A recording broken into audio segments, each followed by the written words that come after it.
Happening, the Steelers need to pay star linebacker TJ Watt whatever he wants now. That today from his teammate, quarterback Ben Roethlisberger. He called Watt arguably the best football player in the game right now and said he deserves every penny he wants. Guaranteed money has been the sticking point in contract talks with the team. Watt holds all the cards in negotiations, believes ESPN NFL analyst Dan Orlovsky. One of the, if not the best pass rushers in football. He's the best player on his defense. He's the most important person on their football team. So that's why the leverage that he has, and that's why he's demanding so much money. If the Steelers don't have TJ Watt, cash it in. The season is over. Dan Orlovsky on Get Up. Coach Mike Tomlin has said he's optimistic that Watt will get a deal done and play in Sunday's season opener against the Bills. Much more on Watt and the Steelers situation coming up on the 6 Eastern Sports Center on ESPN TV. From ESPN's Adam Schefter, Vikings signed Brian O'Neill to a 5-year, $92.5 million extension. The deal makes him the NFL's second highest paid right tackle. The Saints are in the process of acquiring Texans cornerback Bradley Roby, thus filling a big need they have at corner. Derek Jeter, Larry Walker, Ted Simmons, and the late Marvin Miller are being inducted into the Baseball Hall of Fame today in Cooperstown. Last year's ceremony was canceled because of the pandemic.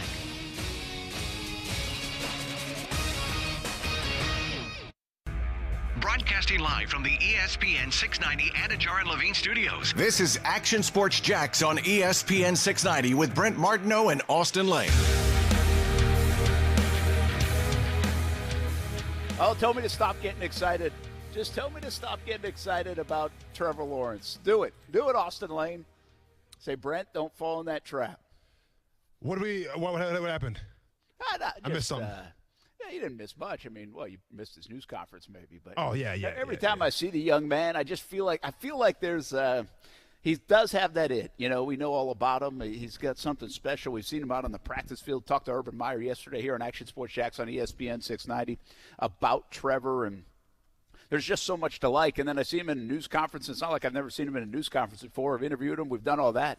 But just the way he has almost like a twinkle in his eye right now, man, getting ready for this regular season. It's like it's almost like that we know something you guys don't kind of feel, which is dangerous for us to interpret that way. This is a 1-15 team. But I just sensed a whole bunch of confidence coming out of that news conference from Miles Jack as well, but also from Trevor Lawrence. And he says all the right things. He's real. He's genuine, all this stuff. I mean, hey, I've been sunshine and rainbows on a lot of things around here in Jacksonville. Try to stay positive until you see it's not. Let's just hope I'm right on this one. If there's one of any time in the rest of my career here in Jacksonville, let's just hope this is it, because this is the game changer. And I'm not the only one that thinks Trevor Lawrence is the real deal. He has very few critics, in fact, in that department. You'll find some nationwide, but I think many people in Jacksonville are with me here. And let's just hope we're right on this one. We've tried to be right in the past. You try to be positive in the past. You try to have a little hope. But maybe nothing like this guy. This guy comes as advertised, feels like the real deal.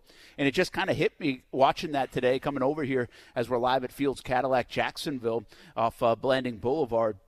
That, man, I mean, this is it. This is what last December has brought. This is what April brought. This is what all the talk and hype of the last 8 months has brought Jacksonville Jaguars fans and potentially the city, potentially the franchise of hope with Trevor Lawrence, and it's about to go down on Sunday. I just got a really good feeling, not just about the one game, just about him. And if he's the real deal, and if we're right, and keep your fingers crossed, it's going to be a fun ride in Jacksonville. That's it. No, for sure. I mean, thankfully, he's got a pretty tasty matchup against the Houston Texans. You know, I mean, obviously, when you're a rookie and you play in your first meaningful game, it is different than a preseason game. Everything's amplified. The defenses are different. They try to throw more things at you. They try to stunt your confidence, if you will. And we've seen NFL quarterbacks as rookies, you know, have abysmal seasons like a la Peyton Manning. And we've seen NFL quarterbacks just recently have fantastic, genius rookie seasons like a Justin Herbert or even Joe Burrow before he got hurt. So, you know, obviously expectations are laid out before Trevor Lawrence already, before he's even stepped on the field in a meaningful game. There is hype around him. I mean, as far as a twinkle in an eye, if he's got that, then so be it. But obviously, you know, week one against Houston's when you're going to have at least a solid foundation exactly of what he's capable of, but we got to be careful not to crown him, you know, an MVP right away or say, well, he's a bust after one performance. Because if anything, history has showed us, it's like it could take a little bit to get acclimated. Yeah, and that's the cool thing about it. I feel like Jacksonville's been a little tempered on Trevor Lawrence. I don't think this is being overdone. I don't think this is like pie in sky. I think a lot of people have suggested that Trevor Lawrence is the guy that we might think he is. And I also don't believe people are screaming from the mountaintops, myself included, or anyone out there saying, hey, Trevor Lawrence is going to be better than Aaron Rodgers this year. Right? I mean, the Jags are going to the Super Bowl this year. I do think it's kind of tempered and kind of measured and almost has a long view to it. You just hope you can see some of that stuff. I think people know, Jags fans are smart enough to know that, hey, there might be some bumps in the road along the way. In fact, there are going to be bumps in the road along the way for a rookie quarterback and a team that was 1-15. But I just think it's him. It says about a 5 to 8 to 10 to 12 to 15-year run with Trevor Lawrence in Jacksonville. That guy, that's finally it, And every time I kind of see him, I've been around him, watch him a little bit, I feel that more and more. And kind of hit me today that that's all about to come to fruition. You said it, a tasty matchup against the Houston Texans. This is a Texans team that really couldn't stop anybody defensively from a passing game standpoint. Makes you wonder, will they test the passing defense of the Houston Texans from last year? Did it change that much? Do they really put some of this on Trevor right out of the gates to say, hey, let's go attack some of their weaknesses? Well, I mean, if we're talking about Houston, yeah, of course their defense changed a little bit because they have a new defensive coordinator now in Lovie Smith. So, he's going to bring his philosophy of what he believes in. And, if you know anything about Lovie Smith and when he's with the Bears, it's all about that Tampa too. Now, I think there's going to be other wrinkles off that just because the way the game is progressing, you just can't run one coverage. But I think the Jacksonville Jaguars will try to exploit the Texans a little bit because if we're talking about stopping the pass, you have to have two things. You have to have great coverage, number one, obviously, and you have to have a great pass rush, number two. I can sit here right now on a Wednesday, before a football game, week one, and say, I'm not sure if Houston has either of those. So, yeah, I mean, I expect still a good dose of James Robinson, but if this is the game to get some confidence in your passing game and to try to get confidence for your rookie quarterback, I feel like Houston is a great matchup more than maybe even anybody. Yeah, listen, I think any team in the league right now, if you could ask for one matchup, it would probably be them, right? Mm-hmm. It would probably, if you could wish an open against one team, I mean, let's be honest, you'd pick from the Jags, the Jets, anybody with a rookie quarterback, I think you feel pretty good about. But Houston is probably at the top of that list, if not near the top of almost everybody's list. So this is, to your point, this is a pretty good matchup to start his NFL career, to start game one for Urban Meyer and Trevor Lawrence. It's favorable at the very least. And we don't know how it's going to work out. I have to keep reminding people, tell everybody that will listen, the Jags beat the Indianapolis Colts last year in week one and never won again. All right, we know that in Jacksonville. We are reminded of that. I think Jags fans are tempered because of that, even against a Houston team that doesn't look very good on paper and an organization that looks a mess and won't have Deshaun Watson. But I think there's an understanding like, okay, well, we can't sit here and say we're about to beat this team 42-10.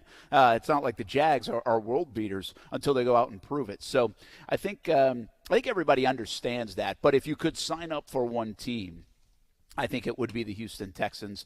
It's obviously on the road, and it does feel like, and we'll reiterate what we said the last couple of weeks.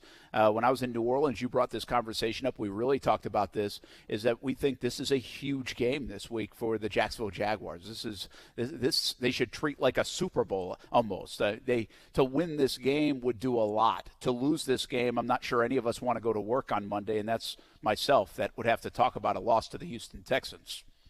No, for sure. I think when we talk about the Houston Texans, yeah, they're picked to finish worst in the league. This is slated as a win for the Jacksonville Jaguars and all this stuff.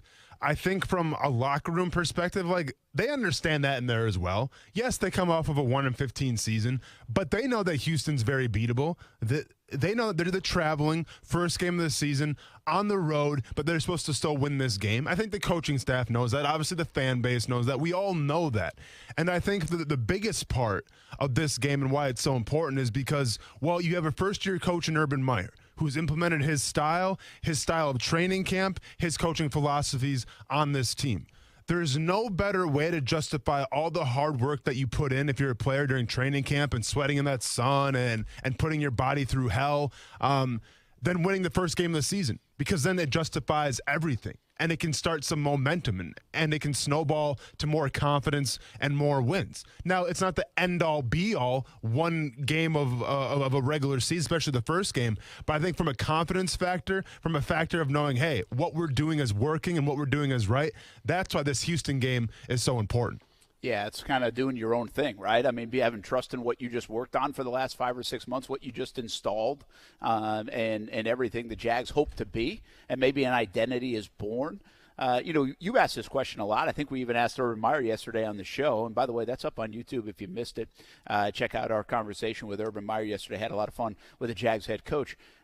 If you asked the identity, right? Can we know an identity after week 1? Do you think it will take 3 or 4 weeks? Will we have a good feel of that, what the Jags are trying to do, what they're trying to be, who they think they are after 60 minutes of football in Houston? I mean, I think we had a pretty good idea of what the identity was, even maybe game number 2 of last season. I mean, James Robinson was going to be the deciding factor, and then they set it up with Gardner Minshew. I think depending on the performance against Houston, I think that if the game is spread the offense out, if the game is to get Trevor Lawrence some reps of throwing the ball, then it's going to present itself like that. I think if the plan is to pound the rock with James Robinson and maybe slow the clock down a little bit and help Trevor Lawrence that way, then that could be the identity. Either way, I feel like Houston isn't going to really influence of what you're trying to do. They're not going to purvey, hey, we're going to stop this, so you got to do this. I feel like Houston's not to that point right now because, once again, you want to talk a team without an identity right now, well, the Houston Texans are that as well. Now, I think in terms of culture and in terms of going forward, you like where the Jaguars are at more than the Houston Texans. But I don't think that the Houston Texans can imply their will and say, we're going to shut this down, so good luck trying to do that. That's not the case. So I think what Jacksonville tries to do, game 1 against a beatable team, is going to kind of start to indicate what they want to do the entire season.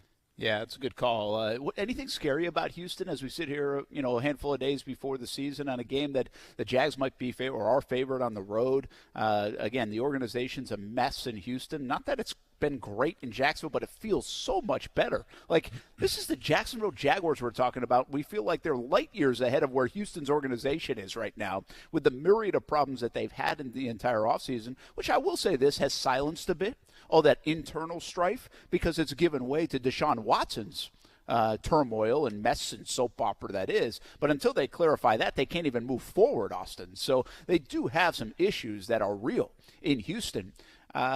But is there anything, is it Tyrod Taylor? Is it David Culley? Because you feel like, hey, maybe he's got these guys playing for him. Is it just the first game? Is there something that, you'd be super nervous about? Or is it more just, I just don't know how good Jacksonville is. That's why I'm nervous about Sunday.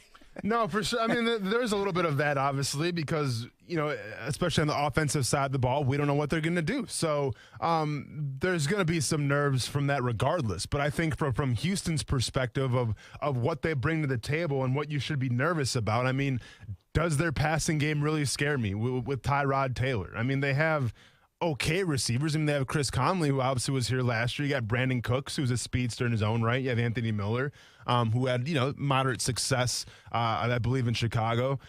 If I was going to pinpoint one thing from Houston, it's probably their run game because, they have it's kind of like a back by committee right now, but you have Mark Ingram, who, pounds the rock. You have David Johnson, who at one time was the best fantasy running back in the entire NFL, can pass, catch, and can run the football between the tackles. They got Rex Burkhead, who's kind of like that three-headed monster as well. And they also have Phillip Lindsay.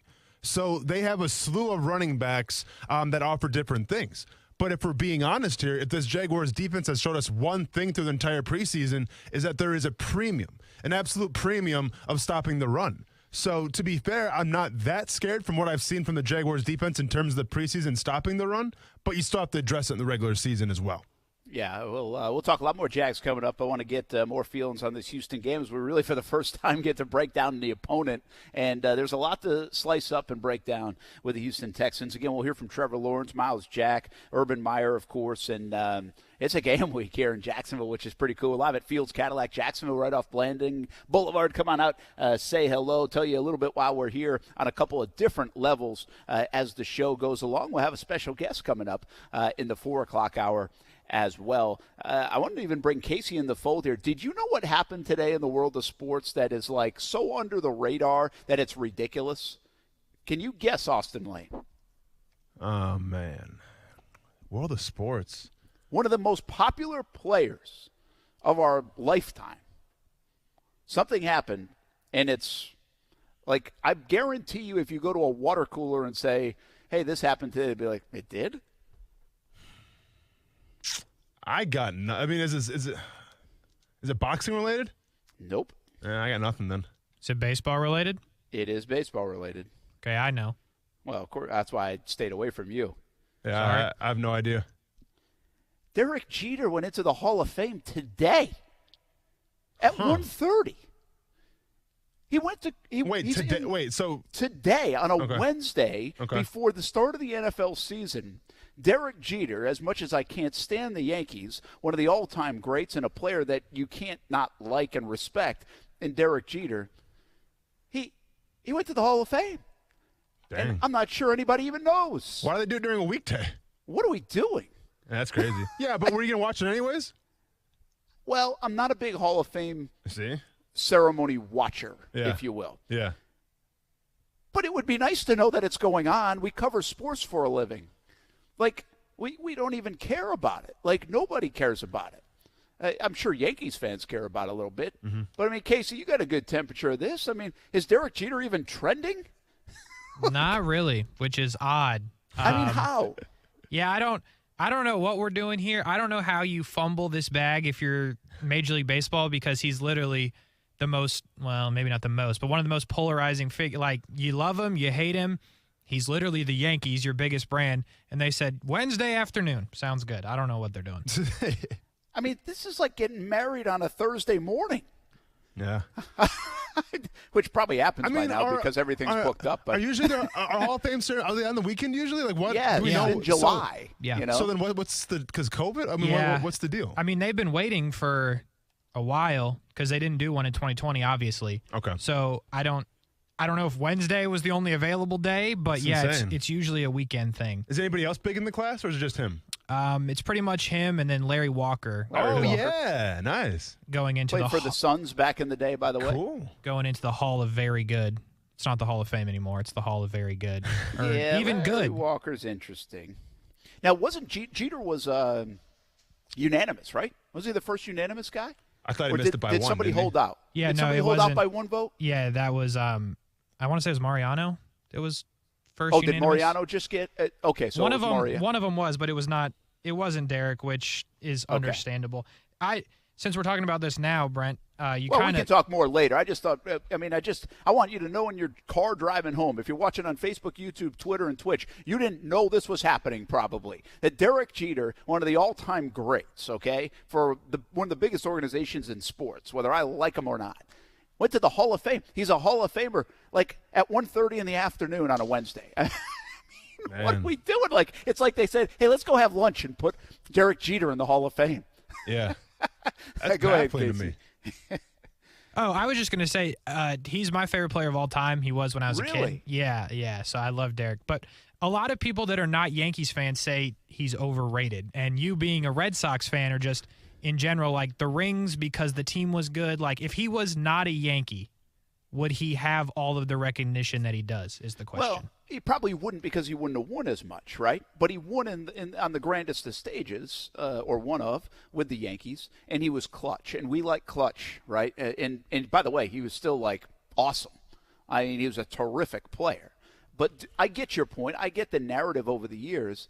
From a day in, day out, where they're more talented guys, was he as eye-popping, like, night in, night out as others? I would say no, but he was maybe as memorable as we've ever had in big league baseball because of the plays. You can right away in your mind pick out 3, 4, 5 different moments in Derek Jeter's career, whether you're a baseball fan or not, because you've seen him on SportsCenter and everywhere else a million times. Diving into the stands, clutch home run. I think his last hit was a home run, by the way, at Yankee Stadium. Obviously the play against the A's. I mean, I could list a million because I watched it up close with the Red Sox. And so I don't think he's overrated. I think he was super clutch and in the biggest of moments played his best baseball. And so from what he did in April and June, Might not have been as glorious and glorified, but he was still a day in, day out damn good player, deserving of the Hall of Fame, regardless of the clutch moments, in my opinion. But the clutch moments put him in an echelon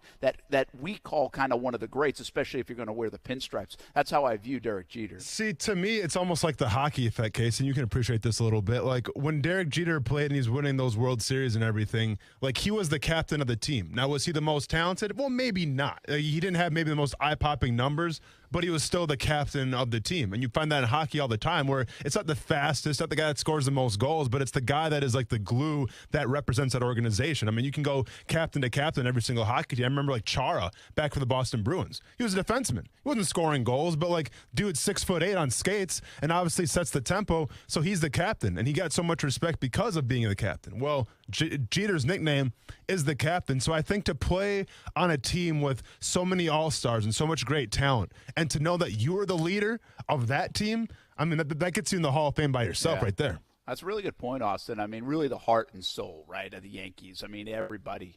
And do you remember, like, when was it? When he retired, remember the Nike commercial? I think it was a Nike commercial with him walking down the street. You guys remember that? Yeah, where they tipped their cap to him? Yeah. But that was such a good spot, and such a good probably underrated on the all-time Nike list of spots, because to me, that wrapped up what you just said, how he was the heart and soul not only of that clubhouse and the dugout and Yankee Stadium, and by the way, that's old Yankee Stadium where all the ghosts and memories are, but he was kind of the heart and soul of New York at that time. Like, he was one of those guys. He was that big. I thought that spot was awesome. That commercial was great. Now, did Jeter's son get paid underneath the table millions of dollars for that hat tilt when Jeter was Jeter's last game and he won the game, whatever it was, at Yankee Stadium? Remember his son tipped the hat? His nephew. I'm sorry. Yeah. Did his nephew get a cut of the check? Because it almost seemed too perfect. Rocking the Jordan hat with respect on it. Jeter looks over and the nephew tips the hat. I think someone got to the nephew. It might have been like, I didn't read anything on that, and maybe there's a good article on that, but didn't it feel a little bit Hello World Tiger Woods-ish? Yeah. Like where they set that up. Well, and you wonder if there's a backstory there, like down the road that comes. Because I'm pretty sure that kid's in the commercial as well. Yeah. Exactly. With the hat tilt. Yeah. And by the way, that kid is probably more popular to like this next generation than Jeter is. It's a possibility. Because everybody sees him on the GIFs and everything, right? For sure. It's like the ultimate. That has to be up there as like a top 5 GIF of all time. I mean, we'll put a top 20. I put a top 20. Oh, yeah, I put a top 20. Easy top 20. Easy top 20. Good one, though. A very quality. It's a fantastic one. Yeah. Okay. But I'm just saying top 5 is like, that's rarefied air right there. Okay, that's a good call. Yeah. Fair enough. I would. There's a lot of gifts out there. That'd be a really good question, actually. It's like one of the top 5 gifts of all time? Yeah, what do we get? I like that. I'm not done with Jeter, by the way. I think he deserves more. I will say this. Casey, you'll appreciate this. One of my best parenting moments of my life. It was the last game at Yankees that Jeter played at Tampa. And obviously the Yankees have a ton of fan base in Tampa. That's where spring training is. And we were at the last game in Tampa for Derek Jeter, like the final month of his last season. Mm-hmm. And had pretty good seats for that one. And brought the kids, and just kind of with the acknowledgement of, hey, that's one you want to tell your kids about someday. And it was a cool moment. It was the big ovation. I have the video. I have to go look it up. But it was really cool to be there for Jeter. Again, hard. I hate the Yankees. Like, I don't hate anything. I really don't hate anything in life. Like, I even like chocolate more than I like the Yankees. And I'm not a big chocolate, like, fudge fan or chocolate ice cream or chocolate cake fan. But I really respect the heck out of Jeter. I don't know how you can't, even as a Red Sox fan, especially now that he's not playing anymore. I respect him even more. I was there also, by the way. Were you at that game? Yep. That's very cool. Dang. How about that?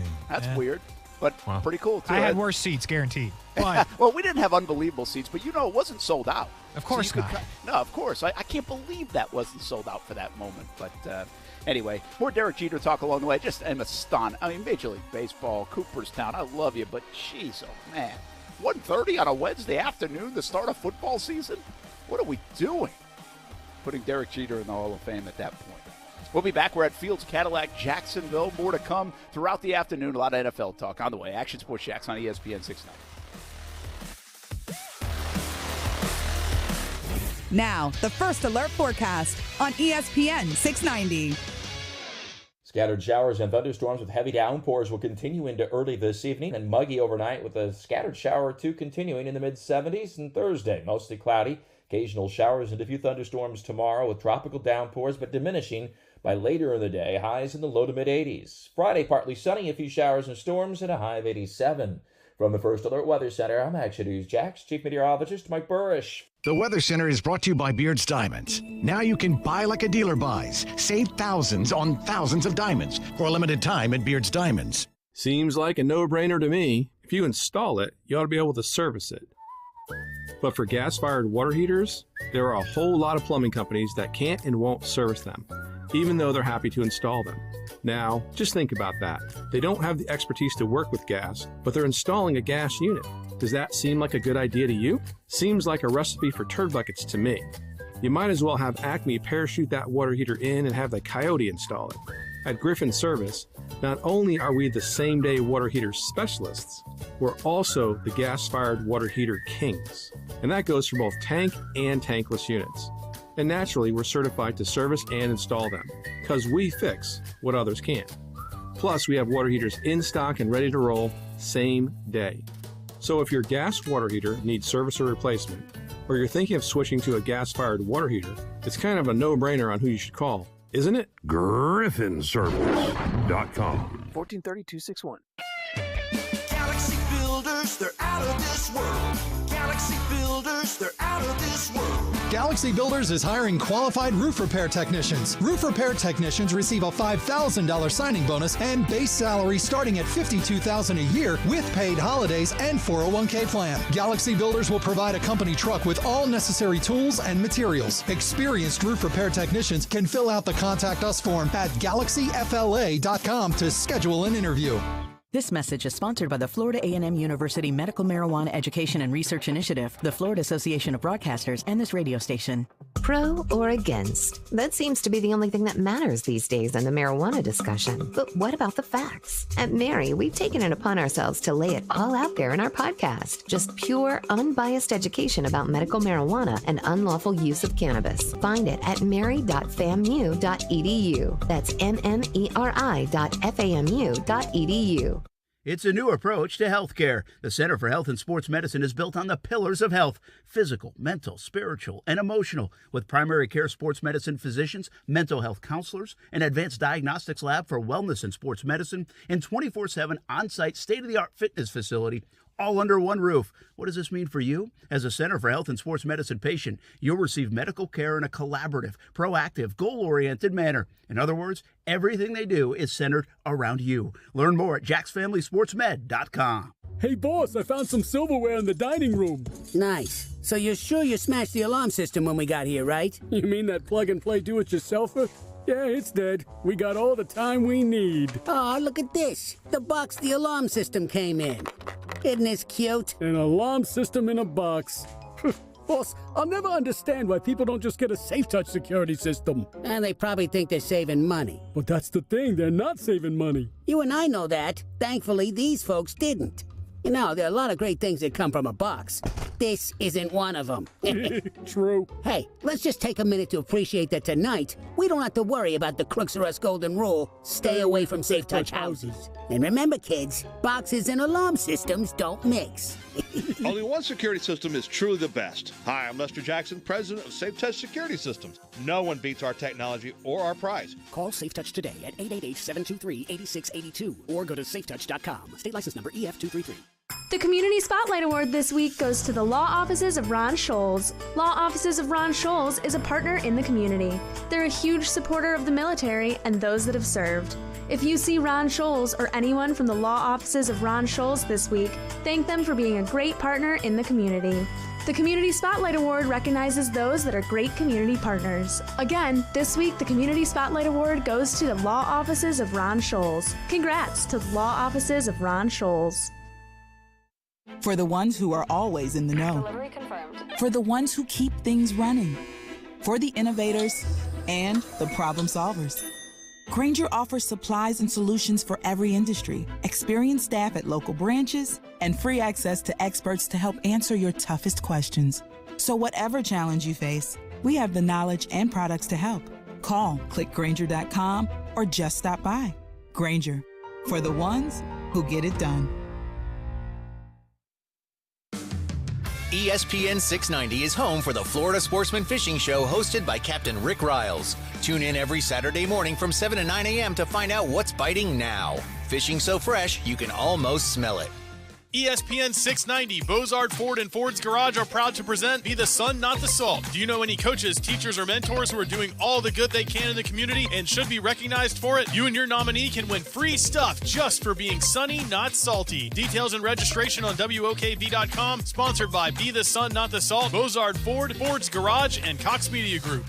As I told our staff, there's certain things coaches like to do and some things they can't stand to do, but one of the either 1A or 1B is when you announce your captains, and so we have 7 of them. They voted on it, and I love the way the NFL does this. They put a C on their shirt. Amy, I hope she releases it to the social media stuff, but we announced it with her families or friends at a nice little video today. So Josh Allen, Shaq Griffin, Miles Jack, Rayshon Jenkins, Marvin Jones, Trevor Lawrence, and Brandon Linder. Well, there it is. Captains for this year's 2021 Jacksonville Jaguars football team. And do captains matter in the NFL? It's something I want to ask Austin Lane in just a moment. Hey, we're at Fields Cadillac today on a Wednesday. Fields Cadillac Jacksonville off Blanding Boulevard. Our good friends here at Fields, Jim Signorilli and everyone has always been so good to us. And in conjunction with Cadillac, who also is our title sponsor for our Action Sports Shack Stream 18 golf tournament, less than 2 weeks away. You can still register, actionsportshackstream18.com. The reason you can still register is we kind of minimize the field, so we have some spots open if we want to. Keep it open, but I don't like a max field because then it takes too long to play golf. But we have a few spots if you still want to play. We'd love to have you. actionsportshackstream18.com. We're going to have a great event out there. Cadillac, our title sponsor. We thank the law offices of Ron Scholes, Jacksonville Giants, Best Bet, Florida Georgia Windows and Doors as well, amongst many other loyal partners. We'll share more information on that. But behind me, if you're watching on Facebook, YouTube, Twitter, Twitch, one of our charities that we have always, well, not always, but more recently, have donated money to with the Dream 18 is St. Michael's Soldiers, which supports local military families and sends care packages overseas to servicemen and women all over the globe. A big initiative right around the holidays, where I think I've heard in the past from Jim and Kathy that they spend $40,000 on postage alone, Austin. Wow. $4,000 on postage alone, you know, to bring a smile to the face of servicemen and women. So along with North Florida Junior Golf Foundation, St. Michael's Soldiers is one of our beneficiaries for the Dream 18. And they've got a cool thing they're doing. This kind of changed about in the last couple months. It's called Rock the Box. They've got a free night of music for heroes. Now, it's free for active and retired military personnel, hospital frontline workers, first responders, teachers, linemen as well. October 1st. Coming up here, first day of October, Thrasher Horn Center in Orange Park, Candlebox, Dropout Kings, Saliva, Brett Myers will be in attendance as well. So come check it out on October 1st. It's free for active and retired military personnel, hospital frontline workers, first responders, teachers, and linemen. So it's really a day for the heroes. It's called Rock the Box in conjunction with St. Michael's Soldiers and the Homegrown Kindness Project. And you can go to rocktheboxop.com to register if you're one of the heroes and you get in free. So check that out. We'll continue to promote it. In fact, we'll have a member of Saliva with us here during the 4 o'clock hour. So get your Saliva questions ready, Austin Lane. Saliva questions are already stored away. I mean, I remember them growing up as a kid. I mean, they were a huge band, and it's cool to see they're still doing the thing. So I anticipate and cannot wait to talk to at least one member from Saliva. Here's talk to their front man, by the way, and I want you guys have to work on a little something here. I need which Saliva song would you come out to for your next MMA fight? All right, you and Casey have to try to work on that. You got an hour. I mean, it's plenty of time. Right in the middle of a show, I gave you plenty of advance notice. I mean, it would probably have to be click, click, boom, though, right? that's the one, Casey. Right? Yeah, I feel like. Yeah. Would Casey have known that? Casey, yeah, or he gives a thumbs up. He's kind of busy, but yeah, that's kind of that's their big song. Yeah. Well, click, click, boom. I do that. Okay, well then there you go. Say no more. So I would figure Casey would know that because you know my music knowledge. But for sure, I never know with the younger. Casey's the youngest of the bunch, right? Yeah, so yeah. Never know the younger generation. But anyway, some more coming up on that in a little bit. I just asked this question: do captains matter in the NFL, Austin? It's always been an odd thing to me, and I'll give you why it is for me personally. One, because I feel like Gene Smith. There was always this mantra, like, I want captains, guys that there's like this underlying. I don't know who created that, but somebody created that. It had to come from like a soundbite from Gene Smith. It was like, oh, I want captains of the football team to be on our team. You know, they had to be captains in college. Well, that wasn't really true, but it became like this narrative. And so I was like, it's so kind of weird. It's weird, right? That became a thing. And then if you go back to, I guess it would have been 2018. I want to say Brandon Linder was a captain, but he got hurt that year. I want to say Bortles was a captain. I think Bortles was a captain, and he really struggled. Telvin Smith was a captain, and things went awry for Telvin Smith. I want to say Leonard Fournette was a captain, if I'm not mistaken. Do you remember that? Was Fournette a captain? Oh, man, I cannot remember that. I don't either. Yeah, Now I'm not sure if I'm right on that or wrong. I'll have to double check. But regardless of the situation, go back and find the captains from like 2018. I was like, who in the world picked those captains? Sure. Like that's what I came out of, the way that season turned out. And so, and by the way, it might have been 16 instead, but I think it was after they had gone to the AFC Championship game and everything fell apart. I'm like, so the captains in 2018, I got the list right here: Blake Bortles, Brandon Linder, Leonard Fournette, Calais Campbell, Telvin Smith, and then Lorente McRae. Okay, so we'll put Calais and Lorente aside, but you really had Linder, who really doesn't. I mean, at least publicly doesn't say that much, but I think he was hurt a lot. And then you had Bortles, who obviously had a ton of struggles up and down that year. And then all the Telvin Smith stuff started to kind of happen the second half of that year. And Leonard Fournette stuff happened that year. And you look back and you're like, seriously, those guys were the captains. And so I've always had this feel, well, since then, like, the captains really matter. I mean, if we're picking those guys as captains, does it really matter? And I would even say this: Trevor Lawrence is the face of the franchise. But has he earned the right to be a captain yet? So it's just, what does it mean? You played, man. I mean, I understand the nature of a captain on the team. I think it's cool when you're recognized as a captain of the team. You could hear from Urban Meyer. He thinks it's a huge deal. So that's fine. But is it? Is it a really big deal to be a captain? I'm sure it's a nice, prideful honor. But does it mean something in a locker room? Yeah, absolutely. Because a captain is essentially the leader. I mean, I understand in terms of Blake Bortles and Leonard Fournette, in hindsight being 2020, we say, well, why were they captains in the first place? Well, Leonard Fournette was coming off of a fantastic rookie year. Blake Bortles was your quarterback. One could say those are two leaders of the team going into 2018. If you look at the captains this year, Brandon Linder has always kind of been the dependable guy when he's been healthy. Doesn't have to say a lot, but he plays by example. He leads by example. I think it's a great captain. Obviously, with Marvin Jones Jr., this is a guy it's his first year in Jacksonville, but he earned that seat just because he brings a wealth of experience, and I'm sure that translates to helping the younger receivers. With guys like Josh Allen, that's an obvious one. Miles Jack, well, no duh. And then when we're talking about Trevor Lawrence, I don't know if there's going to be a lot of blowback from that or not, but he's definitely already a leader in the locker room. Okay. He's the reason why Urban Meyer's in town. So there is a lot on Trevor Lawrence's plate already. And I think in terms of the game being on the line, he's the guy that's got to step up, and he's the face of the franchise. So of course he's going to be a captain as well. So I'm not shocked by any of the captains. I do think they're important. I think they kind of just reinforce who the leaders are of the team. And if you're a young guy or you're a guy that's a couple years in the league and you're trying to do things the right way, you follow a captain. Yeah, well, and again, I'm a bit scarred by the 2018 captains.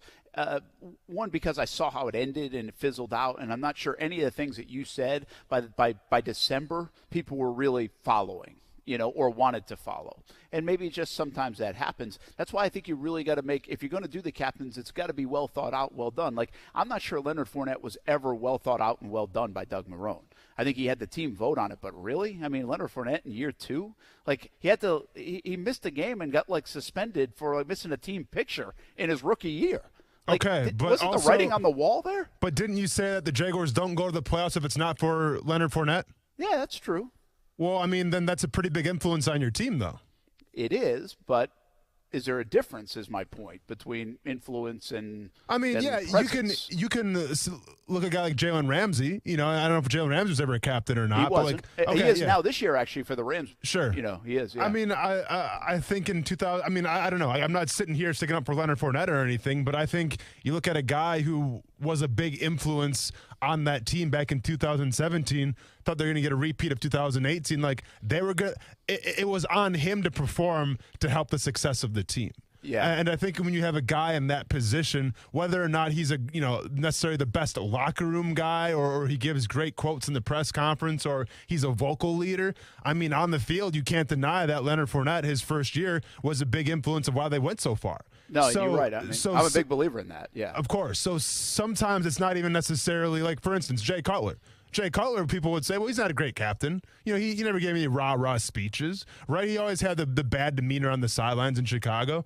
Okay, but, you know, sometimes when Jay Cutler played a football game, he did pretty well for himself. Now, I know he gets a lot of hate, and it ended badly in Chicago, but there's a couple years where he did okay, and you relied on Jay Cutler's arm to try to win you games. Well, you relied on Leonard Fournette to try to win you games as well. So, I think we have these preconceived notions all the time of a captain's got to be the guy that's rallying the guys in the huddle before the game, and he's breaking everybody down, and he's giving the rah-rah speeches and everything like that. I play with captains. I mean, for instance, Montel Owens. Montel Owens was never the rah-rah type. But Montel, he earned that seat because, well, the way he went about his business, because what it meant to have him on the field in special teams. Now, once again, it's special teams, so what does that really mean? But the guy played so outside of himself and played so just, off the grid where it was like you couldn't deny him. It's like, yeah, we need more Montel Owens on this team just because of the way he plays. And I think Leonard Fournette could have been kind of said the same thing back in 2018. Yeah, and he was a Pro Bowler, and he had earned an undrafted free agent. I think Montel's story kind of carried some weight in that locker room with other players. I think you did give us a good example, though, Austin. Like Jalen Ramsey wasn't a captain. He was just as influential for the Jags. I guess that's where I was going with it. How important is it for Rayshawn and Shaq Griffin and probably a Marvin Jones to produce in a captain role, like to produce on the field as well? Absolutely, because that's how if you're a leader on this team, the best way to be a leader is to lead by example. You can be this rah-rah type, but if you're not backing up on the field, nobody is going to follow you. So that is unequivocally the most important thing of any team that has leaders, is you have to perform on the field and you have to lead by example on the field as well. All right, we will be back. We're live at Fields Cadillac, Jacksonville. I am going to discuss, or at least bring up, I'm probably not going to discuss, I'm going to bring up something in the next segment that I've never in my life uttered or talked about, but it will be a topic. Like never. Not on the radio, being not on time? off the radio. No, not being on time. I've talked about that quite a bit. Okay. The lack thereof. But, Yeah. It is a funny story. I had somebody reach out on Facebook the other day. There was this thing. If you would win $1 million because this person was late, who would you pick? And somebody tagged me. I really appreciate it. Hey, we'll be back. Action Sports Jacks on ESPN 690. I was on time here at Fields Cadillac, Jacksonville for Action Sports Jacks on ESPN 690.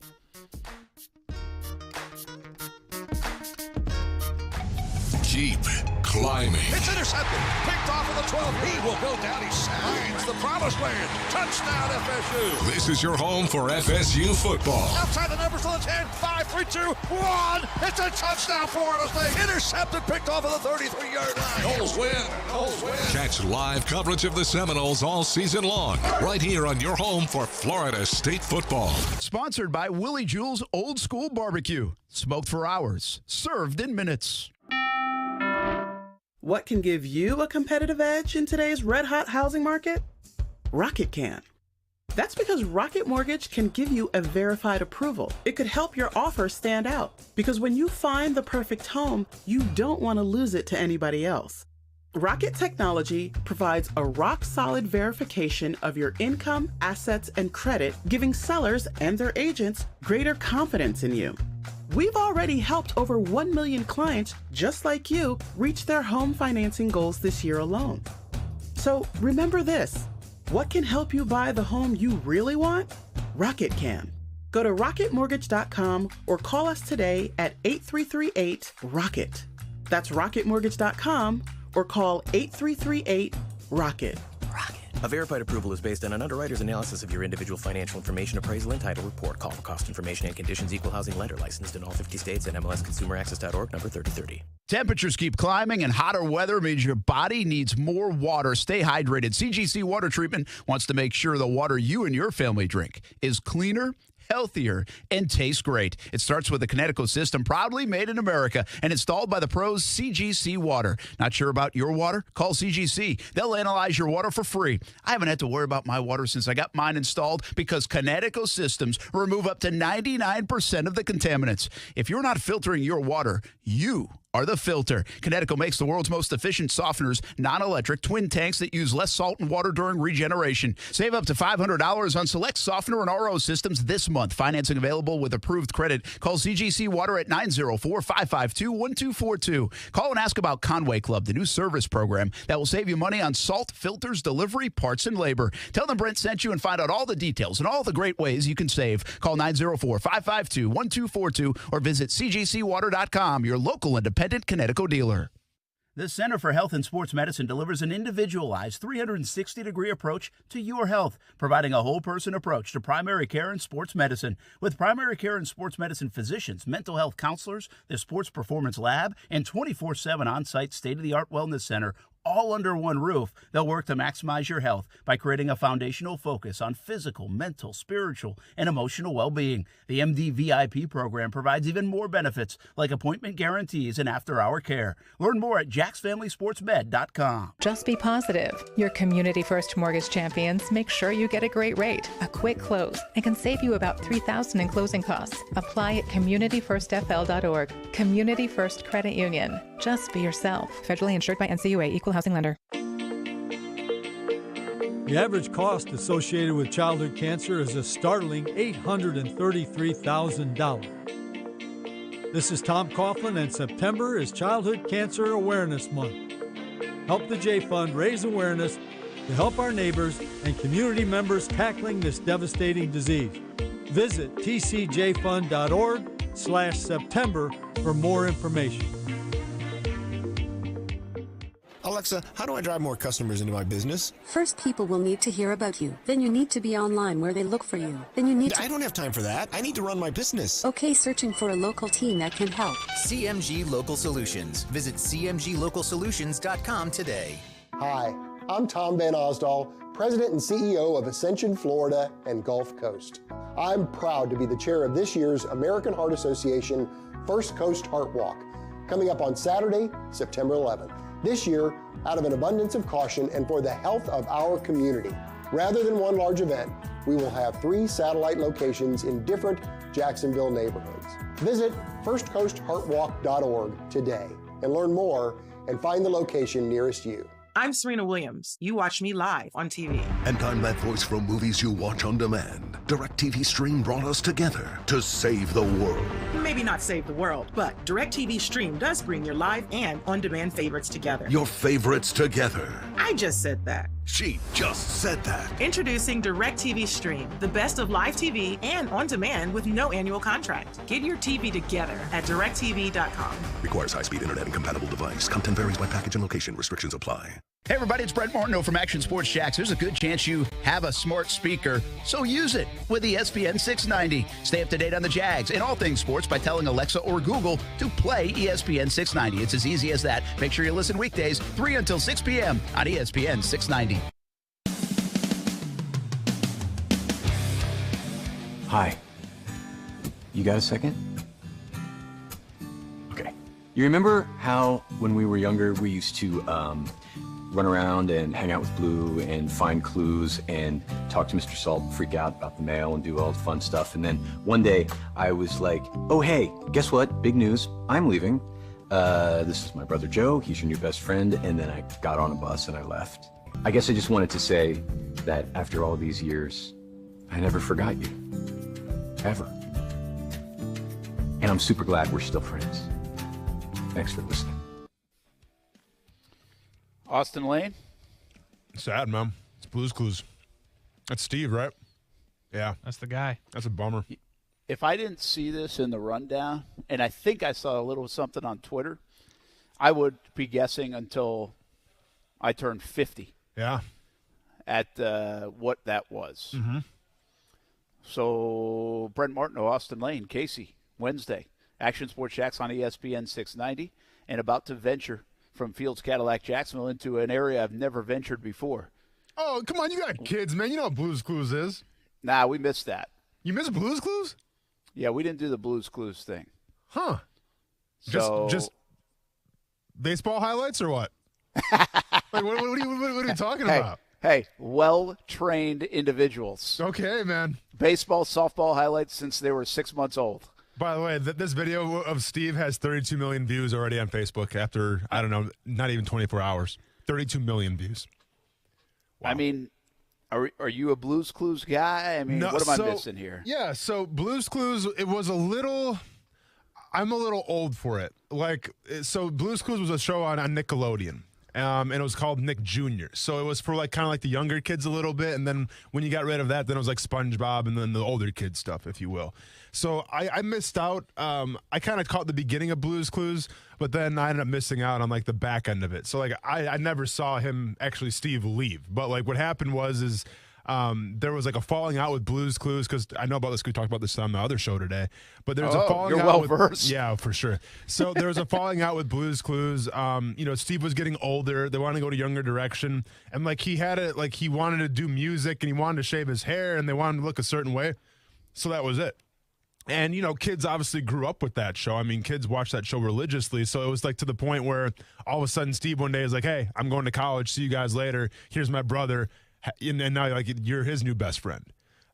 So like he just left one day and nobody ever saw him again. And there's rumors like, oh, he got in trouble or all this. And they're all false. They're all fabricated.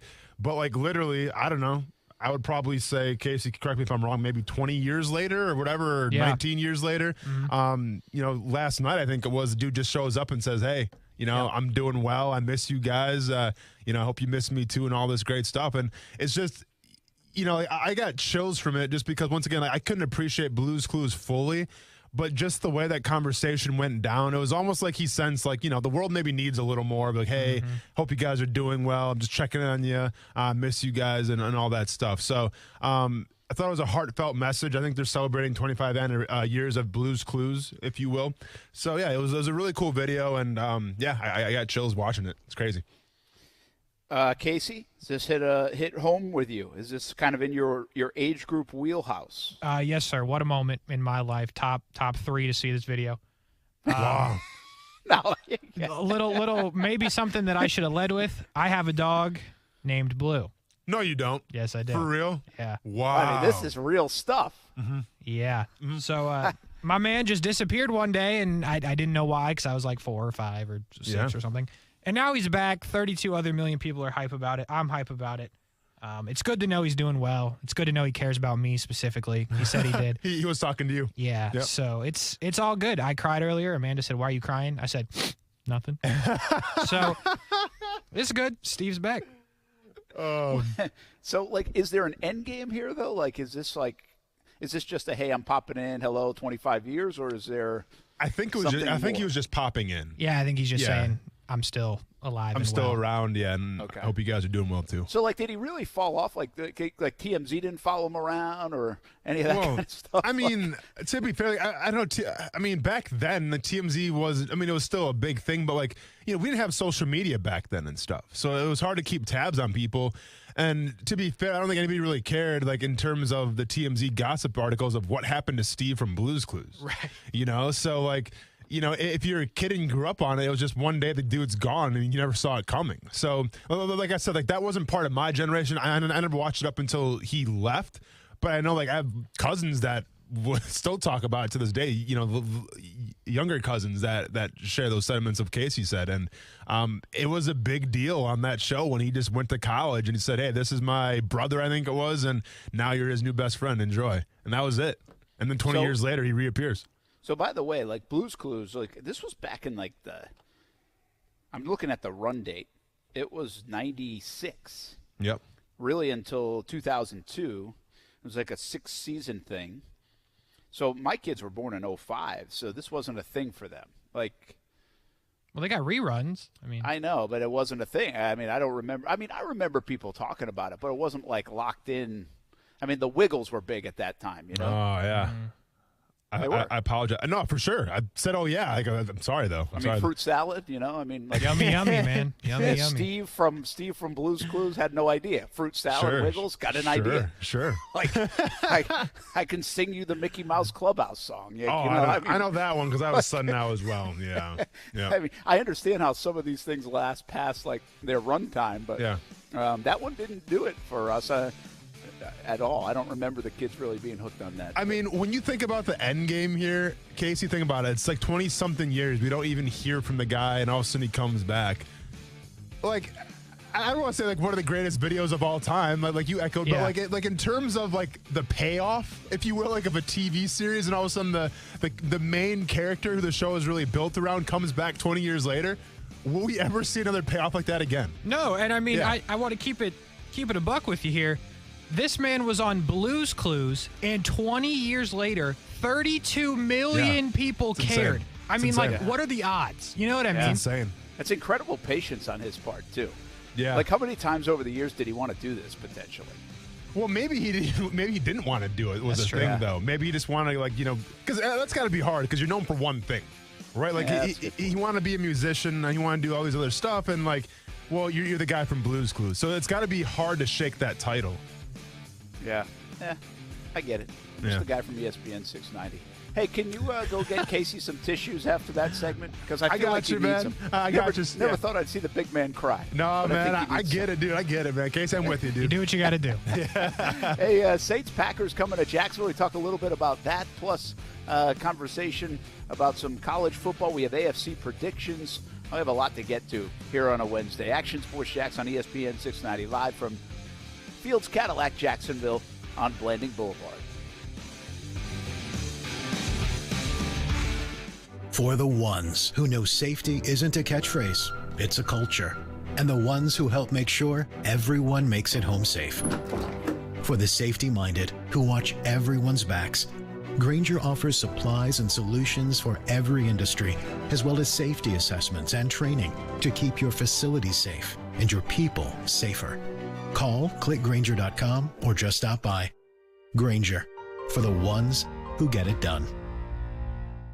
When you think about Jacksonville, you think about a city that is surrounded by water. And being by water afforded Jacksonville to have one of the largest container ports in the entire country. And another fun fact, that RV sales are at an all-time high right now. But what does this all mean? What am I getting at? It means that there's high-paying jobs available for those that know the ins and outs of the marine side and of the land side of recreational vehicles. And this is where JTech comes into play. JTech offers a program where you can learn about the diagnostic procedures and effective repair methods of a variety of recreational vehicles, including motorhomes and RVs, power boats, jet skis, diesel and gasoline, outboard and inboards, and much more. And they also help prepare students to take the Yamaha certification exam, which is required in the Marine Maintenance Certification Program. To learn more about JTech, visit jtech.org or call them at 904-483-9460. Ask for Hank to set up an appointment to tour the campus or get your questions answered. That's 904-483-9460 or visit jtech.org. I love football and I love chicken wings. Hey, everybody, this is Brent Martindale. We are a lot alike, right? You love football and you love wings. Let's win the week with Extreme Wings Sports Grill. 4 locations in Jacksonville, Atlantic Boulevard, Ocean Way, 210 in St. Johns County,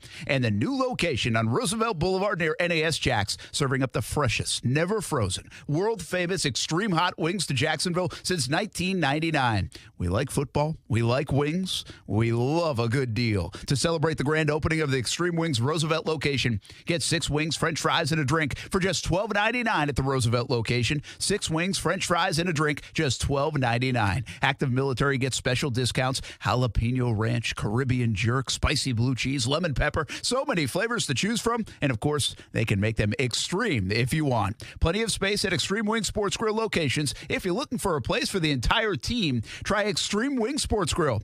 I love it. You'll love it. 4 locations in Jacksonville, including Roosevelt Boulevard near NAS Jacks.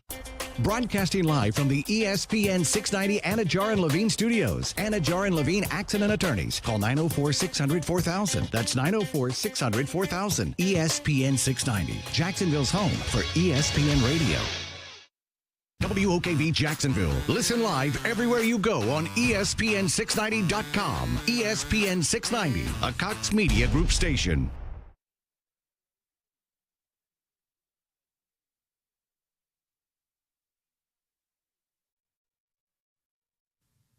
This is SportsCenter. I'm Christine Lisi, developing story as contract negotiations continue between the Steelers and star linebacker T.J. Watt. Quarterback Ben Roethlisberger sent a clear message regarding his teammate to Pittsburgh's front office. He's arguably the best football player in the game right now, not just on defense, just in general. I've been through a few negotiations here with contracts. One of the reasons I took less money was for guys like him to get paid, and he needs to get paid. He deserves every penny that he wants and asks for. Steelers quarterback Ben Roethlisberger. The sticking point in contract talks between Watt and the organization has been guaranteed money. Today, Watt did practice with the team in full for the first time this season. ESPN's Adam Schefter is reporting the Vikings signed Brian O'Neill to a 5-year, $92.5 million extension. It makes him the NFL's second highest paid right tackle. The Baseball Hall of Fame today welcoming its latest class. Derek Jeter's being inducted, along with Larry Walker, Ted Simmons, and the late Marvin Miller. Last year's ceremonies were canceled due to the pandemic.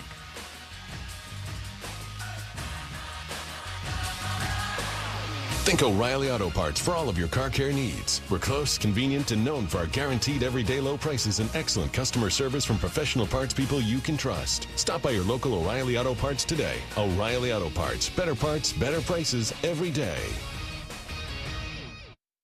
Broadcasting live from the ESPN 690 Anajar and Levine studios. This is Action Sports Jacks on ESPN 690 with Brent Martineau and Austin Lane.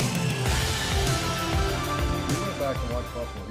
We actually looked at, I got a lot of respect for Tyrod. We looked at him when we were looking at possible quarterbacks, and obviously they signed him in Texas, but I've always thought he's a heck of a player. I like the guys that can move. He's a dual threat guy. That in Buffalo, he was outstanding, and then he got injured at the Chargers, but I've always really thought he was a heck of a player. That is Urban Meyer in a game week for the Jacksonville Jaguars, taking on, of course, the Houston Texans. And it's like a multi-game week here in Jacksonville because you have the Texans and the Jags, and I think there'll be plenty of fans. I think Bold City Brigade's going over to Houston for the first Trevor game of his career, the first real one, if you will. And then you got the Saints and the Packers. Hey, you know anybody coming down, Austin Lane, for the Packers game? No, I can't say that I do, actually. I'm surprised. I haven't got anybody reach out to me, ask me the good places to eat. Nothing. All quiet.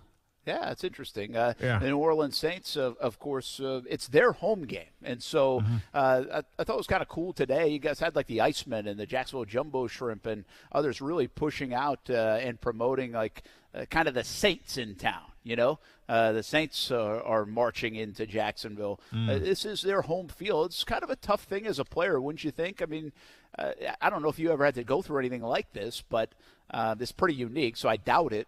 But to be displaced for the last couple of weeks, and then on top of that, New Orleans has one of the great home field advantages in the NFL. Yeah. And now you're going to get obviously a less than capacity crowd and probably a less than all Saints crowd.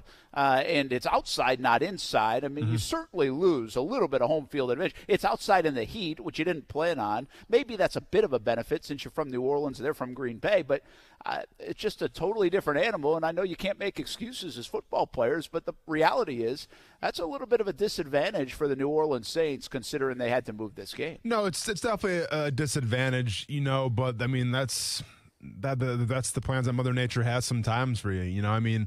I think they would rather do this and, move the game to a different time and then have to maybe lose their bye week and all that stuff and reschedule. So, it's kind of making the best of a pretty bad situation. Now, it is weird that everyone's promoting it. And obviously, this is a Saints home game, especially after the newspaper wanted to badmouth the city, but it is what it is. But hopefully, Green Bay Packer faithful will show up in full force as well. Yeah, well, I don't know about that. I'm just saying I'm hoping. That's a hopeful thing. I'm hoping. As a Wisconsin guy. But it's two really good brands. It's a very good regional brand in New Orleans. Obviously, the Green Bay is a legendary organization. It has a feel like, when I think Green Bay, New Orleans, most recently, I feel like it's an NFC Championship type of game. Yeah. You know? But obviously, Drew Brees isn't there anymore. Jameis Winston, though, for Florida State fans, and now kind of this second life in the NFL for Jameis Winston. Just from a game standpoint, Austin, how do you think that's going to go? Are you all in on Jameis? Do you think this second incarnation, if you will, of Jameis in the NFL with the Saints is going to be a good run? Yeah, I mean, I think from Jameis's perspective, he's in the best possible situation that he can be in. Probably on the best possible team that he can be on with the best possible coach that he can be on. And the reason why I say all that is because, well, I'm reminded of Drew Brees back in the day coming from the Chargers. There was a time where Drew Brees was damaged goods, where nobody was going to buy in on Drew Brees, and I think it was his elbow or his shoulder in terms of giving him a chance. Even to the point where it was in his contract saying where if he was going to go to a new team, he had to be the guaranteed starter. Well, Miami thought about it. Miami got cold feet at the altar. Peyton and the Saints were really the only franchise that gave that guy a chance, that said, all right, we believe in Drew Brees. We can get the best out of Drew Brees. And guess what? They did. I think Peyton's going to be up to the challenge now in terms of Jameis Winston, of what he can bring to the table. And I think that, you've seen good with Jameis Winston. You've seen very high touchdown margins, let's just say, but it's about cutting down those turnovers as well. So I think from Peyton's perspective, where, he's a coach and there's obviously ego involved, he thinks he could probably get the best out of Jameis Winston. And if he can, well, then you might have some success in New Orleans. Yeah, I think there's a lot to like about Jameis, too. I mean, you got to remember, I always say this. When everybody talked about Blake Bortles, who threw all the interceptions, I said, well, he also threw 35 touchdowns. I understand there was an enormous amount of interceptions for Jameis Winston, but he's also thrown a lot of touchdowns, had 300-yard games, 400-yard games. I mean, he's done a lot of positive things, too. We don't want to view that all the time. The thing is, can you get rid of some of the negative and limit that a little bit? And that'll be the key. I say give it to Alvin Kamara, since I picked him third overall in my fantasy team. Boom, there you go, we man. Yep. There's the answer. Yep. Hey, let's welcome in right now Jen Martindale. She is with the New Orleans Saints, Saints Vice President of Brand Strategy. Jen, sorry it wasn't my strategy to give you the wrong number. I had a typo in our email, so apologize for you having trouble getting in. But hello and welcome to Jacksonville this week. Hey, thank you so much. No problem. I thought it was just some friendly hazing leading up to the game. All good. Not at all. Well, you are welcome. I look at your title and I see Vice President of Brand Strategy. Well, when you have that job, I'm not sure you look at this as a strategy, having to play your home opener in Jacksonville. First of all, thoughts with everybody in New Orleans. I hope you and your family and everybody with the team is doing well after Hurricane Ida. Can you give us an update on how you guys are all doing? Oh, thank you so much. Yes, I actually just returned to my home in New Orleans today after being gone for a week and a half. And thankfully, aside from some minor damage, my home is doing well. And the city of New Orleans recovery is coming along really well. There's definitely still some need here, but we're really seeing the devastation south and west of New Orleans along the Gulf Coast. And it's certainly those folks have a long road ahead. Yeah, so you guys mean so much to that area. We know about it, and especially the success of the last, 10, 15 years Sean Payton and the Saints have had. This has got to mean a lot to you to be able to play the football game, obviously play the Packers. You found a home here in Jacksonville. This has got to be an enormous undertaking, though, between you, the city of Jacksonville, the Jacksonville Jaguars organization. Can you give us a little bit behind the scenes of how this has been going over the last week? Sure. First, we obviously wanted to start the season, in the Caesars Superdome, but moving the game was the right thing to do for our city so that we didn't distract resources or attention away from the storm recovery efforts across the area. And I've got to say that we are so grateful to the Jacksonville Jaguars, the city of Jacksonville, TIAA Bank Field, ASM Global, Ticketmaster. Really, I can't believe how many different organizations came together and helped us pull this off with such short notice. It's truly a massive undertaking, and it's just showing tremendous camaraderie between our cities, and we're incredibly grateful for it. So the day we found out the game was moving, we had, a huge amount of people all get on the phone together, or it might have even been a Zoom across Ticketmaster and the Jaguars and the Saints to just start figuring out how we were going to make this all happen from a ticketing perspective, from a marketing communication perspective, from a stadium operations perspective, from a game experience perspective. So we've been working around the clock, but so has the team there with the Jaguars. And, to be frank, they don't have to do that, but they have been incredibly gracious and available to us.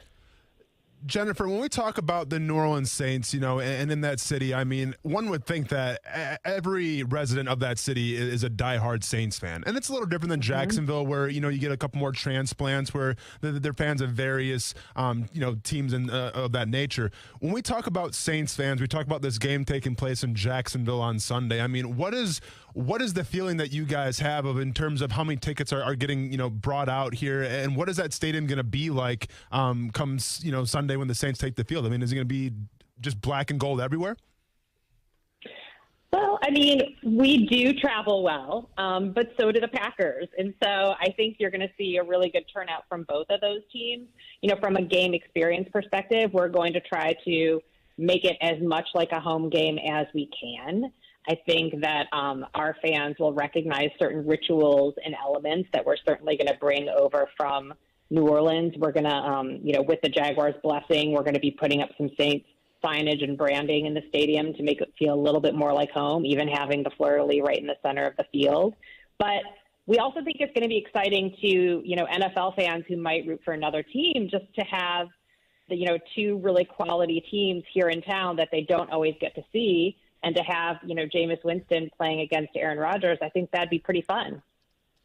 Yeah, I think you're right. There are a lot of football fans around here, too. Jennifer Martindale with us from the New Orleans Saints, Vice President of Brand Strategy. And it's been a hectic last week and a half for everybody in New Orleans. Everybody surrounding the Saints as kind of they've had to adapt to this situation and playing in Jacksonville against the Packers. 4:25 game on Sunday here in Jacksonville. And I think you nailed it, Jennifer. I mean, this is an area that has hosted neutral site games. Obviously, we have the Florida-Georgia game. We have the Taxslayer Gator Bowl. From a college perspective. We like football around here. And I agree with you. I mean, the Jags are playing at 1 o'clock in Houston, so this sets up nicely. I mean, my neighbors are Saints fans. They're Jags fans, too, and they'll be able to do both. Heck, you can tailgate in the parking lot, watch a little bit of the Jags, and then go in and watch Aaron Rodgers, Jameis Winston, Packers, Saints. I mean, it is that kind of game, and I hope people take advantage of it. I'll be in Houston, but I would. I think it's a cool thing. It's kind of this one-off thing for a lot of folks to be able to do. By the way, and you can draw from Orlando and obviously the Georgia area, and so some Saints fans or even Packer fans don't have to drive as far as they normally would. What's the best way right now to still get tickets? I know you opened it up last Thursday, I believe it was, to Saints season ticket holders, Jags season ticket holders, and then Friday to the general public. Is Ticketmaster still the best way?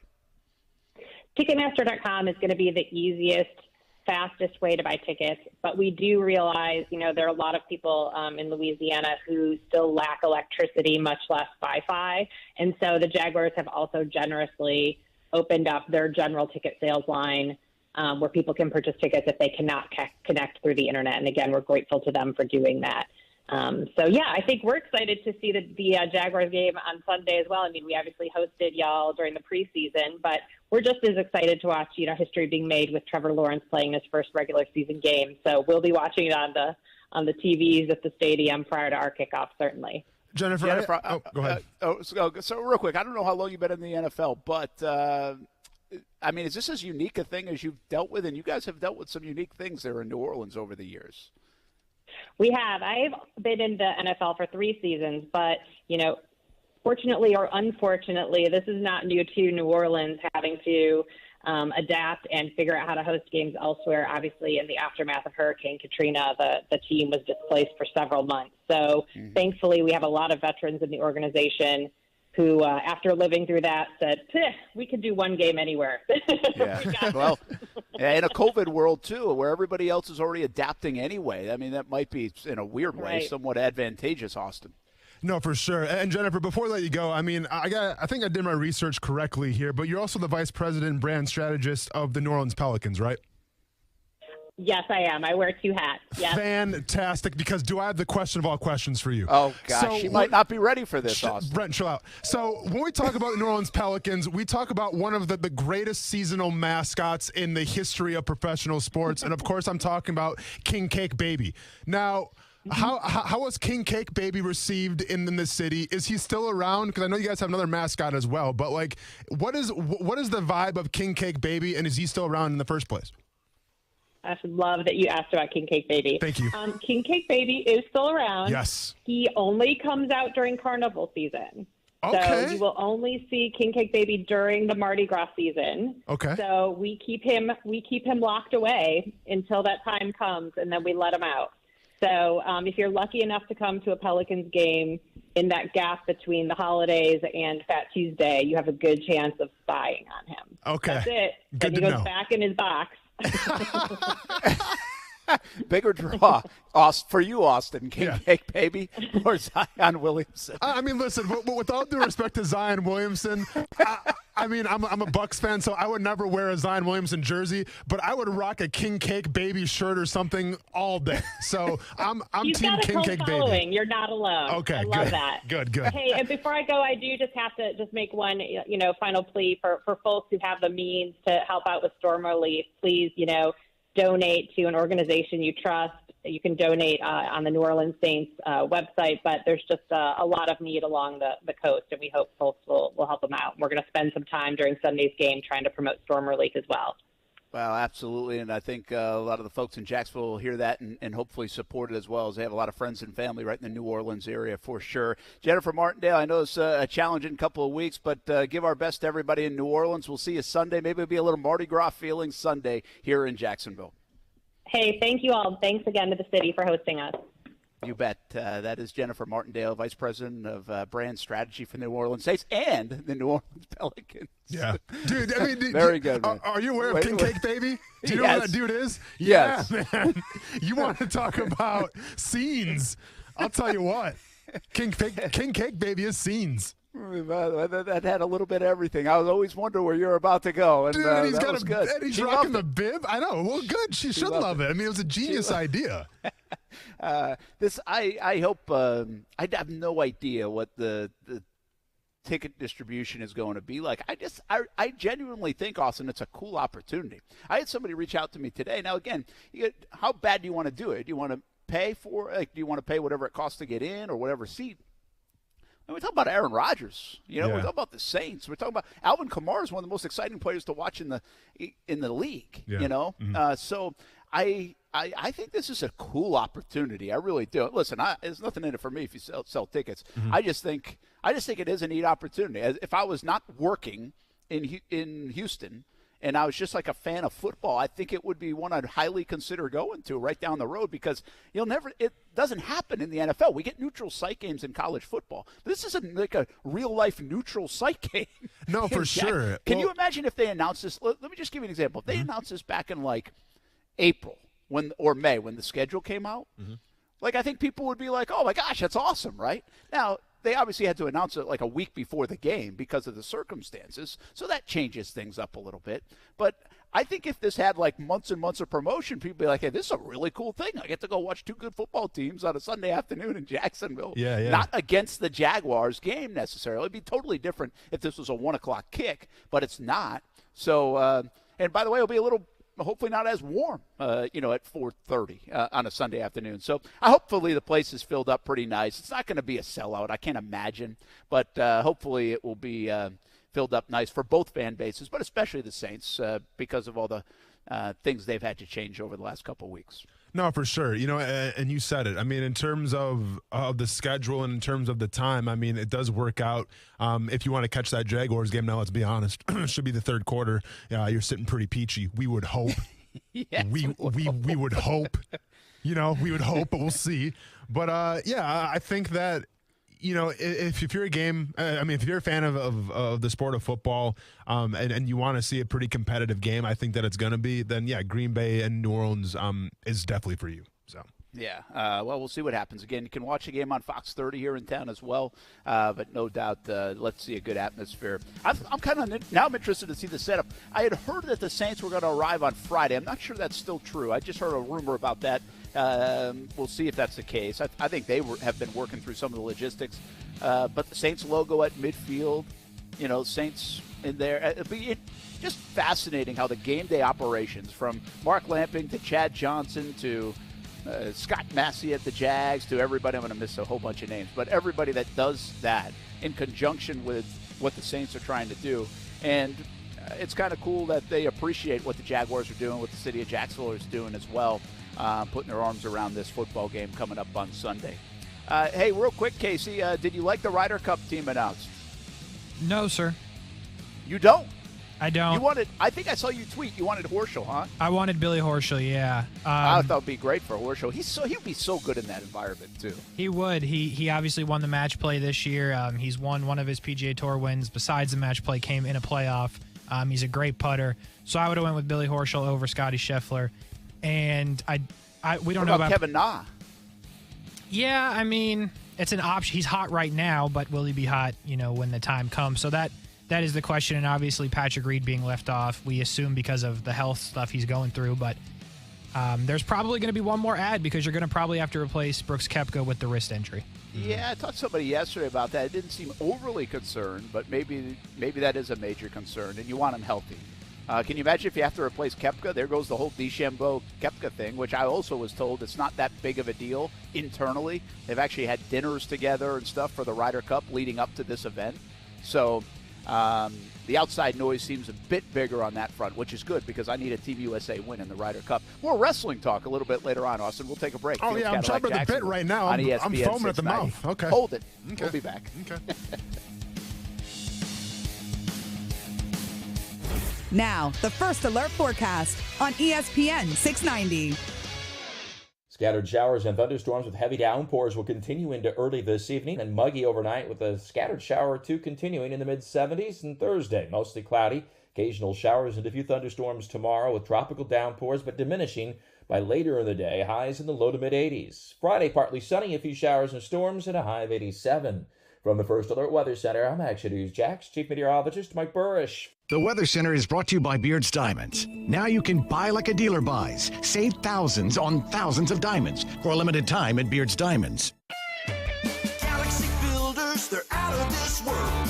Galaxy Builders, they're out of this world. Attention residential roof repair technicians. Do you feel a lack of support from your boss or feel you're underpaid? If so, Galaxy Builders wants to interview you today. Galaxy Builders is hiring experienced roof repair technicians and offers a $5,000 signing bonus, 401k plan, and a fully outfitted company truck. Fill out the Contact Us form at galaxyfla.com to schedule an interview. Want to introduce yourself? Yeah, I'm Owen. I'm a cigarette. Do you like being a cigarette? No, I don't. Not really into killing thousands of people.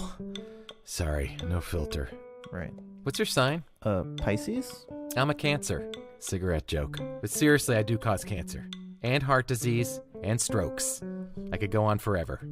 Unlike the people who smoke me.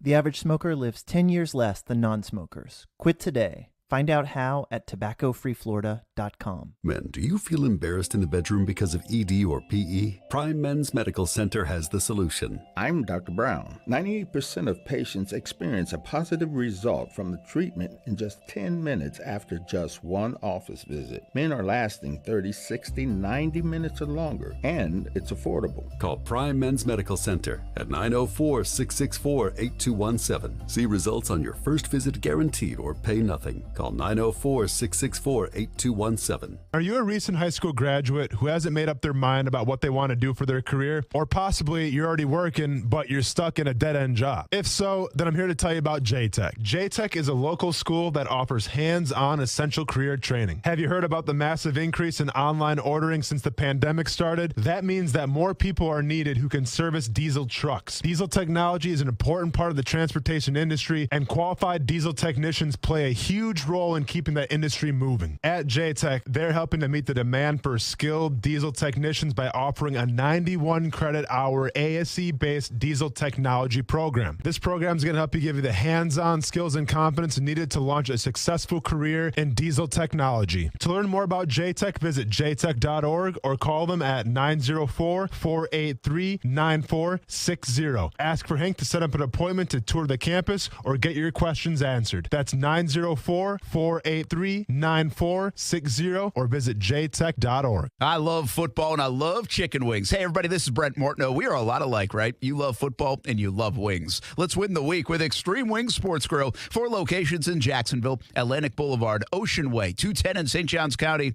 and the new location on Roosevelt Boulevard near NAS Jax, serving up the freshest, never frozen, world-famous extreme hot wings to Jacksonville since 1999. We like football. We like wings. We love a good deal. To celebrate the grand opening of the Extreme Wings Roosevelt location, get 6 wings, french fries, and a drink for just $12.99 at the Roosevelt location. 6 wings, french fries, and a drink, just $12.99. Active military gets special discounts: jalapeno ranch, Caribbean jerk, spicy blue cheese, lemon pepper. So many flavors to choose from. And, of course, they can make them extreme if you want. Plenty of space at Extreme Wing Sports Grill locations. If you're looking for a place for the entire team, try Extreme Wing Sports Grill. I love it. You'll love it. 4 locations in Jacksonville, including Roosevelt Boulevard near NAS Jax. Personal injury law firm Fair & Fair is now accepting applications for its 2nd annual Empowering Greatness Scholarship Program. Fair & Fair will award 5 rising high school seniors across Florida a 2-year college plan. The plan prepays tuition, registration fees, and 60 credit hours at any of the 28 Florida colleges. To be eligible, students must attend a public or charter school. Visit fairandfair.com/scholarship. Just be confident. Community First makes smarter banking simple so you can relax, knowing you're managing your money the right way. Yours. Visit justbeyourself.com. Community First Credit Union. Just be yourself. Federally insured by NCUA. Temperatures keep climbing and hotter weather means your body needs more water. Stay hydrated. CGC Water Treatment wants to make sure the water you and your family drink is cleaner, healthier, and tastes great. It starts with the Connecticut system, proudly made in America and installed by the pros CGC Water. Not sure about your water? Call CGC. They'll analyze your water for free. I haven't had to worry about my water since I got mine installed because Connecticut systems remove up to 99% of the contaminants. If you're not filtering your water, you are the filter. Connecticut makes the world's most efficient softeners, non-electric, twin tanks that use less salt and water during regeneration. Save up to $500 on select softener and RO systems this month. Financing available with approved credit. Call CGC Water at 904-552-1242. Call and ask about Conway Club, the new service program that will save you money on salt, filters, delivery, parts, and labor. Tell them Brent sent you and find out all the details and all the great ways you can save. Call 904-552-1242 or visit cgcwater.com, your local independent Connecticut dealer. The NFL is on. Key, Jay, and now Max Kellerman. Here's a guy that you drafted in the first round that you think could potentially be the successor to Aaron Rodgers in the future, but could he at least be a damn backup? Keyshawn, J. Will, and Max. Weekday mornings at 6 Eastern on ESPN Radio and on ESPN2. It's cool because I feel like it's a disservice. I mean, even as human beings, when you get a piece of information, your job is to pass it down to the next generation so that way they can kind of speed through what you messed up on. So that's really what I try to help Shaq with. When you're young, there's days when it's good, there's days when it's bad, there's hard days of practice, and, you just got to embrace it. Not every day you're going to go out there and practice and have a fantastic practice, but that's the point of it. You learn from it, get better, and go from there. So it's just little things I've been giving Shaq, and Shaq's been playing this league a long time. When he gets his chance, he's going to run with it and do his thing.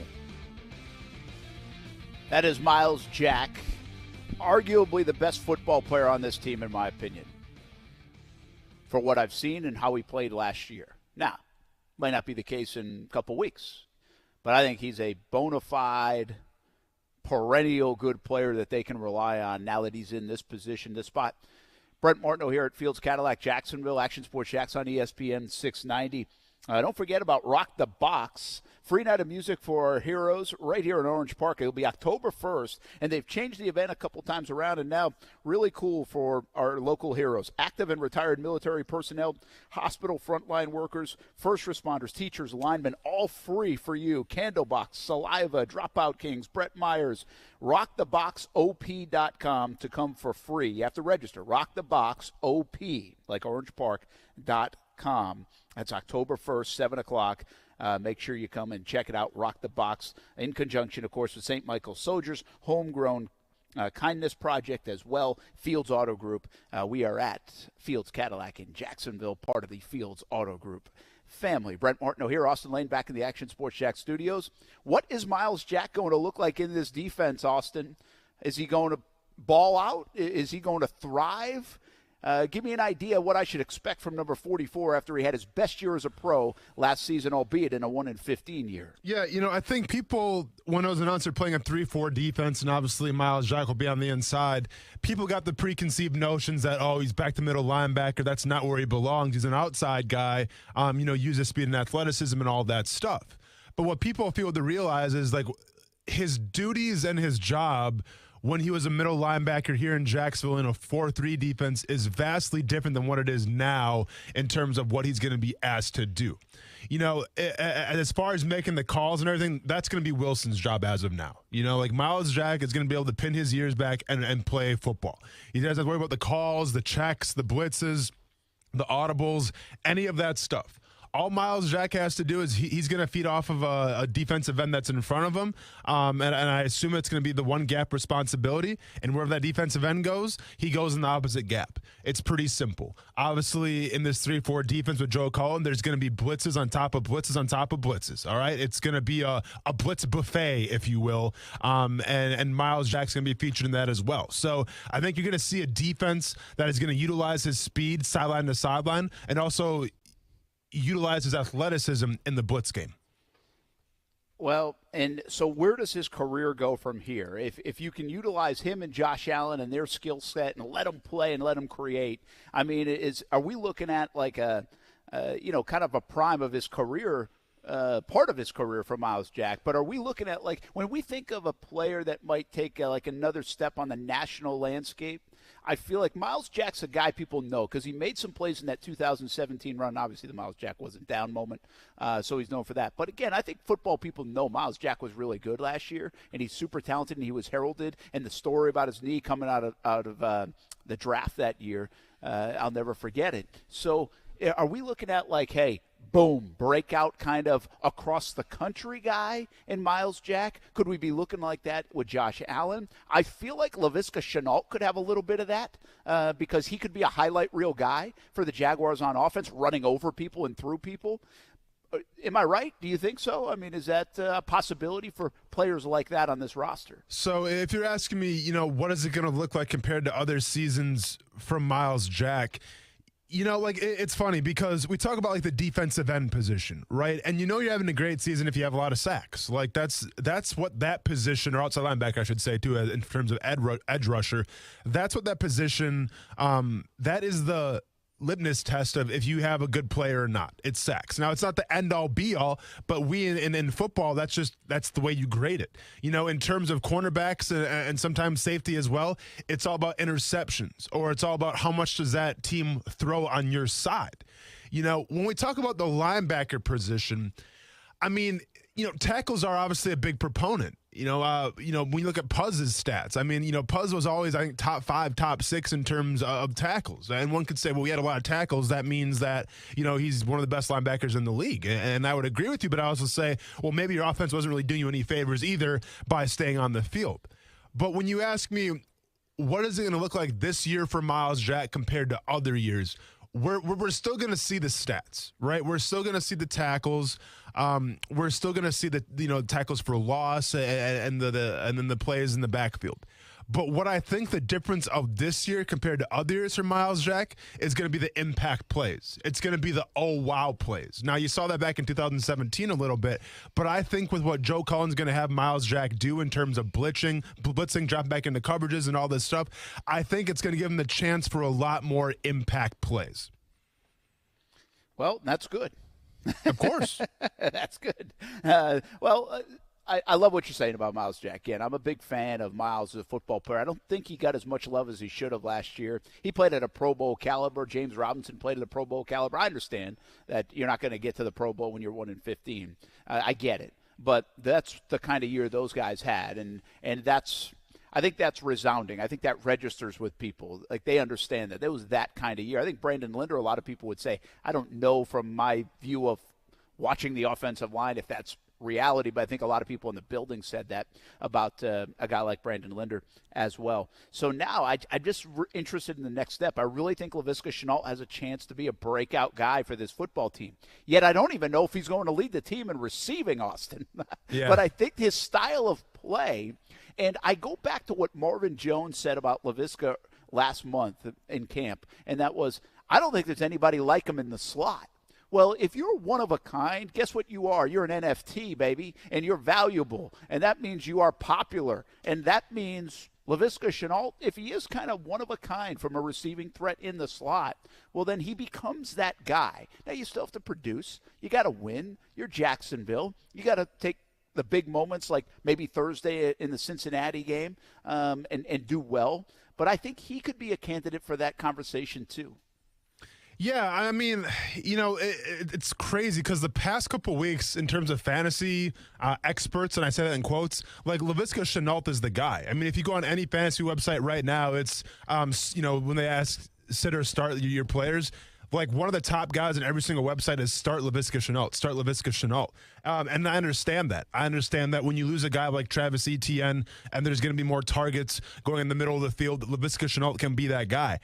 I just, and when people ask me, well, do I draft Laviska in this round? I'm like, yeah, I mean, he could definitely be a go-to playmaker. Let's not get it twisted. But at the same time, to me, you can't forget about guys like Marvin Jones, especially DJ Chark. I feel like nobody right now has talked about DJ Chark just because of the finger injury.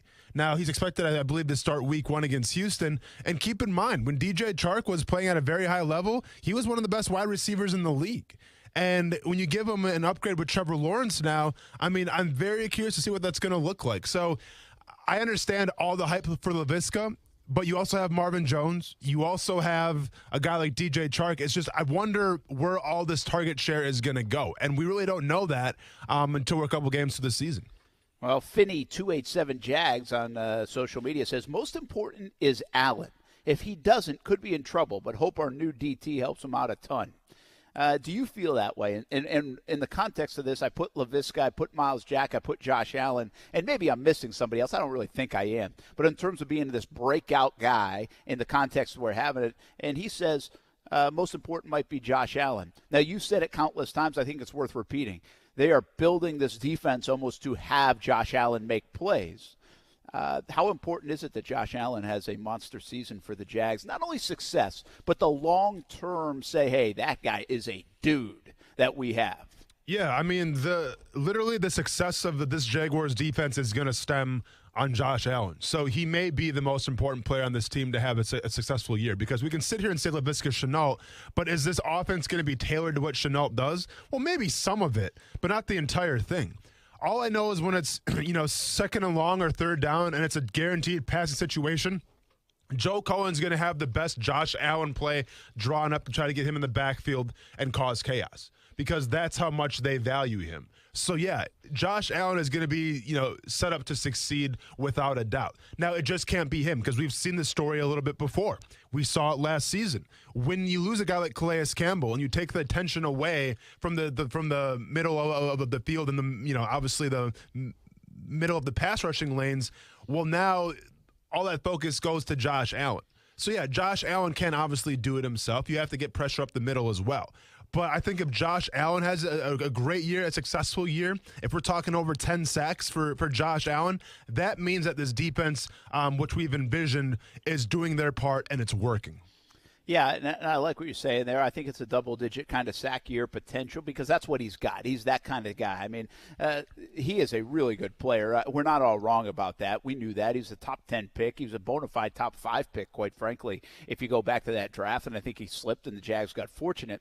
He's got to stay healthy. He's got to come off the injury, and he's got to prove that he can do it without Calais Campbell, Yannick Ngakoue, and a pretty good defense around him. This is different. He's going to have to do more of it, so I think they will scheme for him to do more of it, and he should be the beneficiary of that. But I think it's just so important. Like, we think this year, and, you know, this fan base is so smart when it comes to Trevor Lawrence saying, hey, this is the guy going forward. Like, okay, 6-7 wins, maybe that is going to be the case. But going forward, this is the guy that's flipping it. Well, I think there are other pieces to that puzzle. DJ Chark could be an important piece to that. Laviska Shenault is only in year 2. You got him under contract for 3 more seasons. So you can do a lot with Laviska before you have to even re-sign him to a bigger deal if he is the guy. It's important for them to hit on that player and him to continue to develop and take a step and be a factor and a force. And then on the defensive side, Miles Jack, going into the prime of his career, has done it. Can he continue to get even better and be consistent? Josh Allen, can he be that kind of player? Can he be Khalil Mack? You know, because that's what he can be. He's got the ability to do so. He wants to be that guy. So, you know, you look at some of those guys, and if you start putting 2 or 3 of those on offense, James Robinson, I think I'd throw in this category. Can he do it again? You put 2 or 3 of those guys on offense, 2 or 3 of those guys on defense, I'll tell you this, you're a pretty good football team. Mm-hmm. And it's easier to build around when you got Trevor, DJ, Laviska, James on offense. And on defense, you got Josh Allen and Miles Jack and Devon Hamilton and Brayshawn Jenkins and Shaq. I mean, now you got to fill in just a few places. Can they hit, right? Can they really be good for the Jags? I think this season is a lot to say for some of those guys in the Jacksonville Jaguars uniform for not just 2021, but maybe for a next 3-year run here in Jacksonville. We are live at Fields Cadillac Jacksonville on Action Sports Jacks on ESPN 690. Got a couple of leftover topics from college football I wanted to get into, maybe just one of them right now. How to fix college football. I'll give you a little plan. Does it even need fixing? We talk about it when we come back on ESPN 690. For the ones going above and beyond. For the ones reaching out, helping out, and lending a hand. For the ones people count on. You can count on Grainger.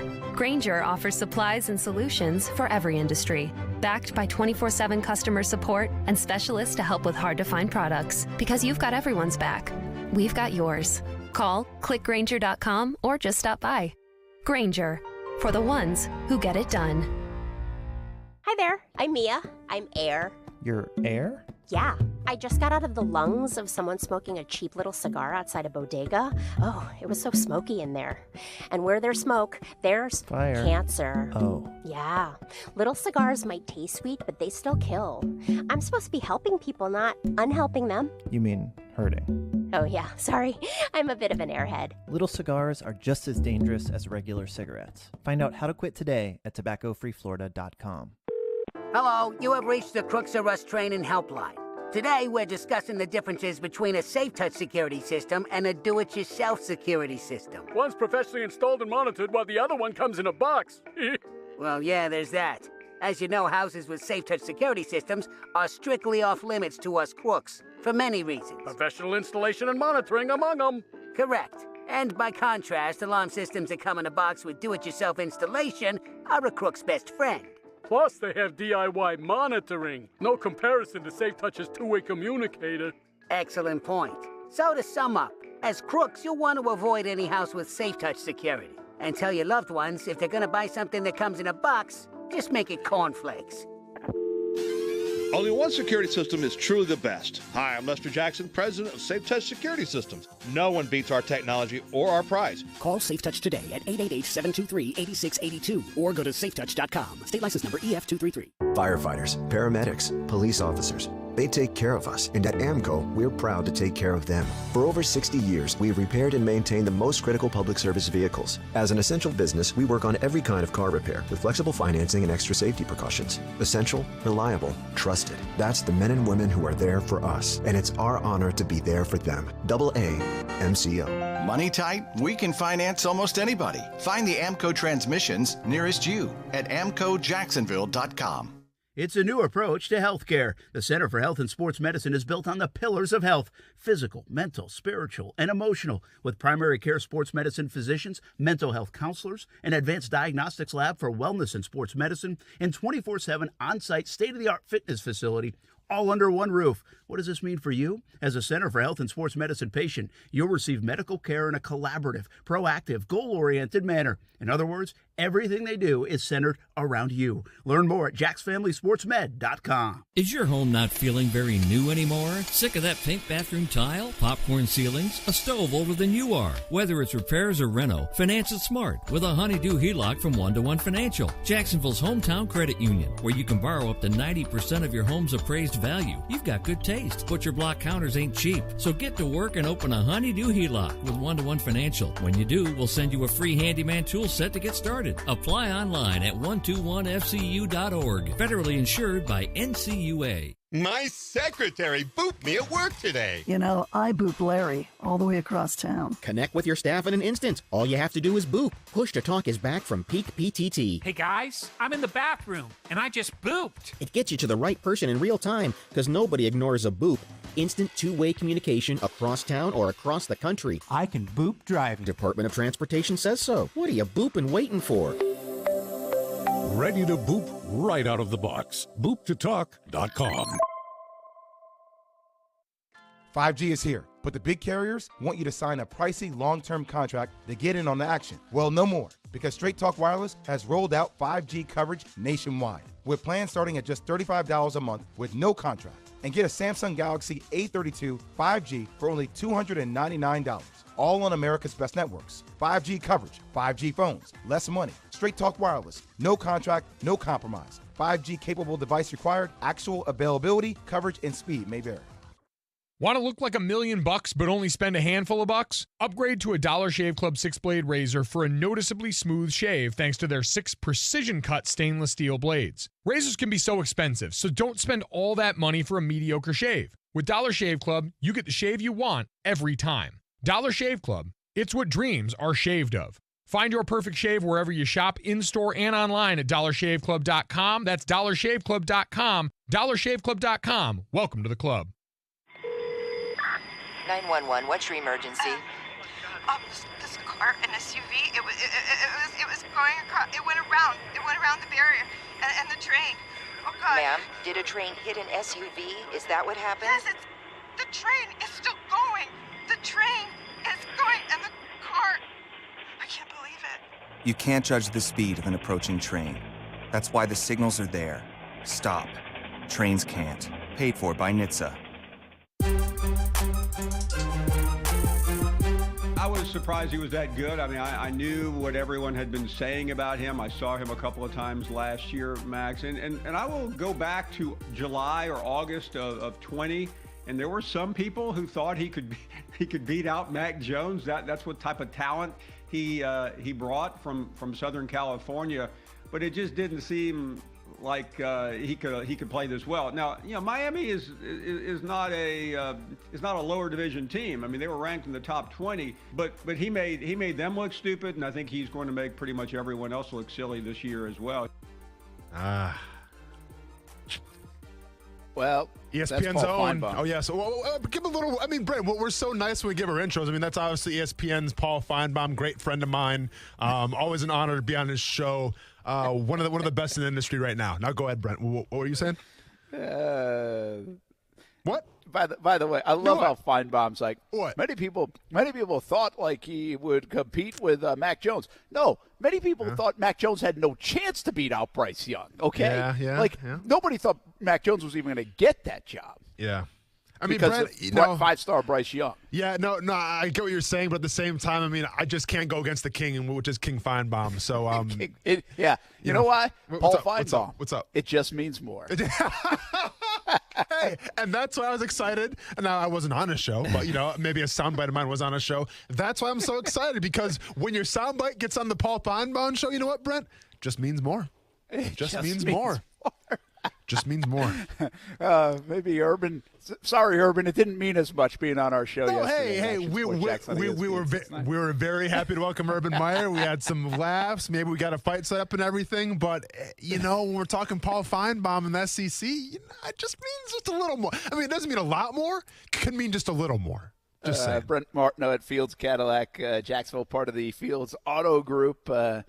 Steph loves her Cadillac XT6 that she's leasing from Fields Cadillac. Awesome folks over here, led by Jim Signorilli and his wife Kathy, who also do a great job in the community with St. Michael's Soldiers. And they are one of the beneficiaries we have for our Action Sports Shack Stream 18. Once again, spots still open. ActionSportsShackStream18.com to register. We'll have a silent auction I'm pushing out in the next day or so, just working on a couple final things. We have some really cool items, though, so make sure you bid on that. And actually, Jim and Kathy also have a silent auction going right now for St. Michael's Soldiers and the Homegrown Kindness Project leading up to Rock the Box. And you can go to footballtime.givesmart.com. Footballtime.givesmart.com to check out their silent auction. And we'll promote ours with all the benefits going back to St. Michael's Soldiers, the Homegrown Kindness Project, and also, if it's Dream 18 related, it will go to North Florida Junior Golf Foundation as well. That's awesome, man. That's coming up. Hey, real. I was going to quick ask you too. So we've been talking about going on First Take and maybe getting that job one day. Do you think I'm a little too rough around the edges and a little too casual for the Paul Finebaum show to take his job one day? Yeah, I don't know if you'd be able to handle Betsy from Bama or whatever. I can handle Betsy from Bama now. But I feel like Paul Finebaum's kind of got like the best job because as opposite to First Take with Stephen A. Smith and company, Paul Finebaum's just in cruise control, man. He says it like it is, and then he just has to listen to people yell at him. But he doesn't change up his scenario. He's like, Vanderbilt, I've been saying it for years. Really trash team. Should probably get him out of the SEC. I've been saying this for years, and it's finally catching up with them. And I think as in terms of the SEC, they are not a good representative. It doesn't mean more when you're talking about Vanderbilt. Now, their GPA is good, okay, and the academics. So is their baseball team. And it's college baseball. We're talking about this is the Paul Finebaum show, Brent. But hey, last time I checked, people aren't calling the Paul Finebaum show because of the pitching of the Vanderbilt Commodores, or whatever you call them. They should have been. The pitching staff was electric. The Commodores. Should have been the Commodores. Yeah, go Doors. Yeah, there you go.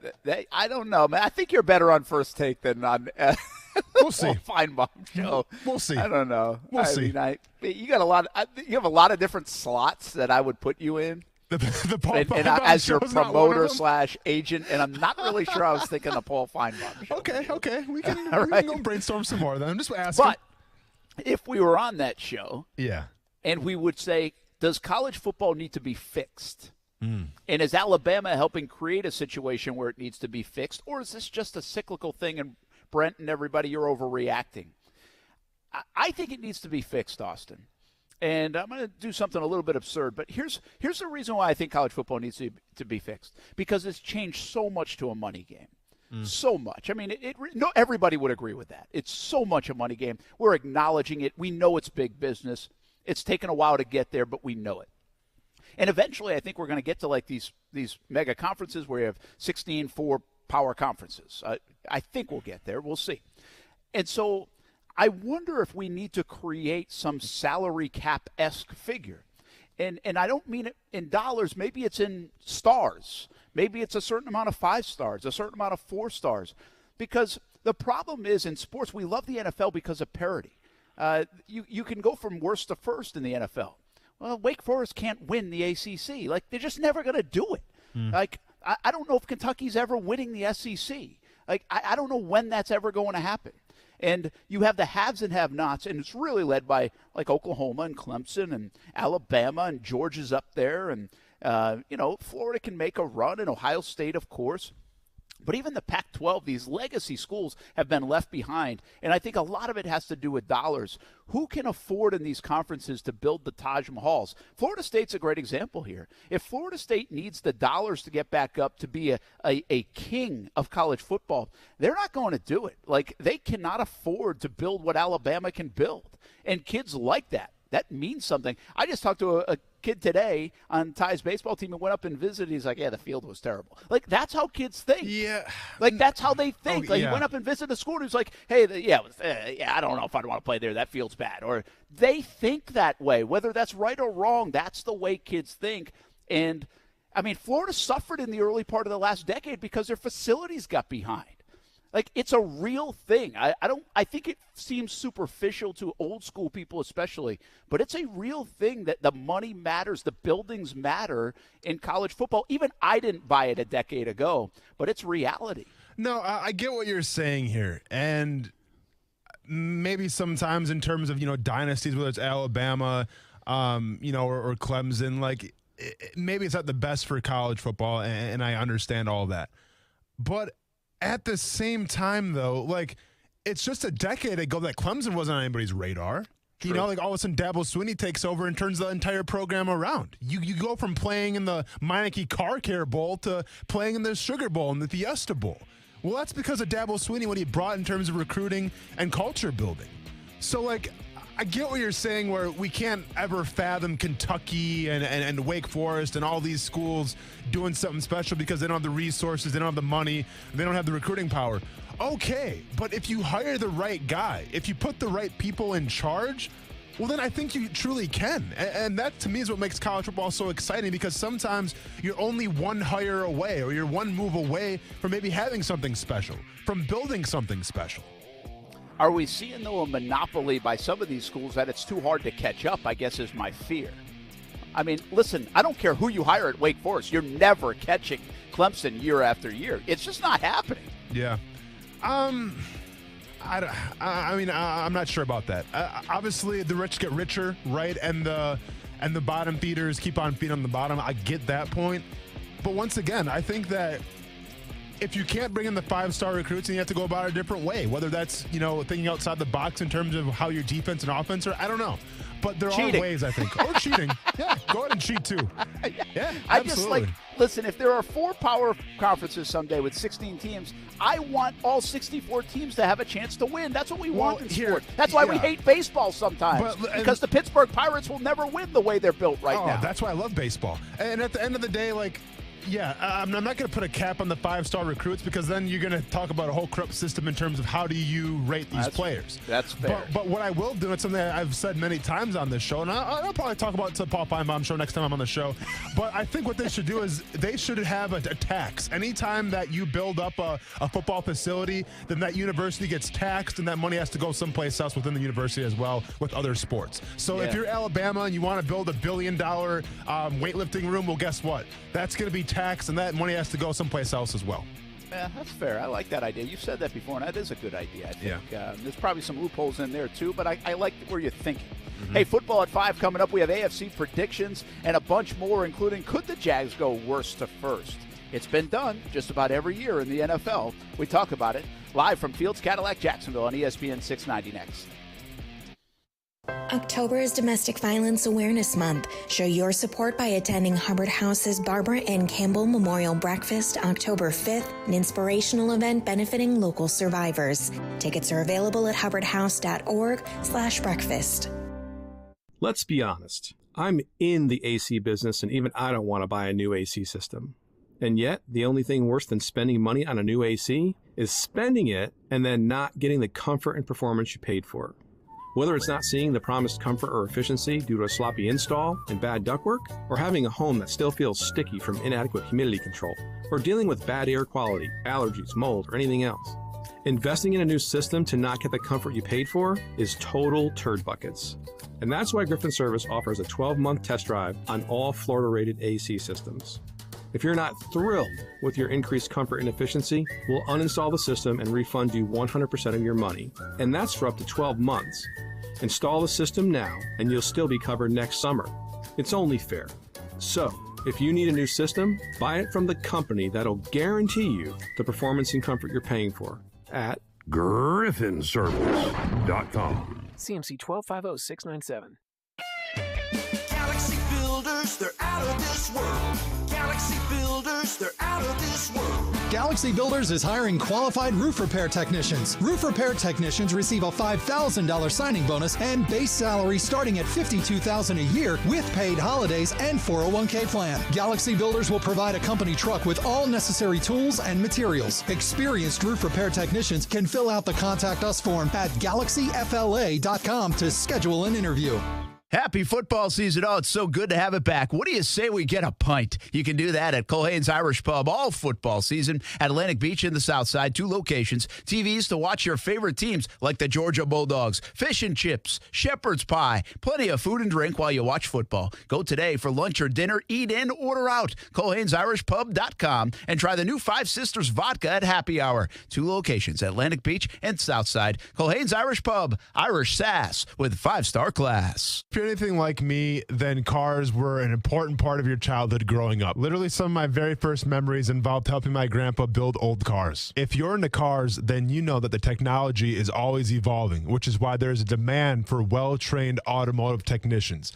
As a student in the automotive technology program at JTech, you'll be learning basic automotive maintenance, diagnostic procedures, and effective repair methods while using testing equipment and specialized tools. The program also includes training on electrical, HVAC, engine performance, suspension, steering, brake systems, and transmission diagnosis and repair. Their shop settings are designed to represent the actual automotive environments that you will be experiencing when you get into the automotive industry. To learn more about JTech, visit jtech.org or call them at 904-483-9460. Ask for Hank to set up an appointment to tour the campus or get your questions answered. That's 904-483-9460 or visit jtech.org. ESPN 690 is home for the Florida Sportsman Fishing Show hosted by Captain Rick Riles. Tune in every Saturday morning from 7 to 9 a.m. to find out what's biting now. Fishing so fresh, you can almost smell it. Broadcasting live from the ESPN 690 Anajar and Levine studios. Anajar and Levine Accident Attorneys. Call 904-600-4000. That's 904-600-4000. ESPN 690. Jacksonville's home for ESPN Radio. WOKV Jacksonville. Listen live everywhere you go on ESPN690.com. ESPN 690, a Cox Media Group station. End of the day, they have a lot of question marks in Pittsburgh, and we need to start accepting that. With the ESPN Radio Sports Beat, I'm Jason Fitz.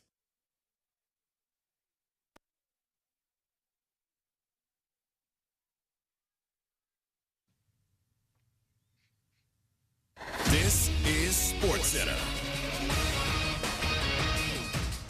I'm Christine Lisi. The Steelers need to pay linebacker T.J. Watt whatever he wants now. That today from his teammate, quarterback Ben Roethlisberger. He called Watt arguably the best football player in the game right now, said he deserves every penny he wants. Guaranteed money has been the sticking point in contract talks with the team, and Watt holds all the cards right now in negotiations, believes ESPN's Dan Orlovsky. One of the, if not the best pass rushers in football. He's the best player on his defense. He's the most important person on their football team.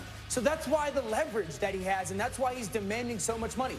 If the Steelers don't have T.J. Watt, cash it in. The season is over. Watt today practiced with the Steelers in full for the first time this season. Coach Mike Tomlin optimistic that Watt plays in Sunday's opener.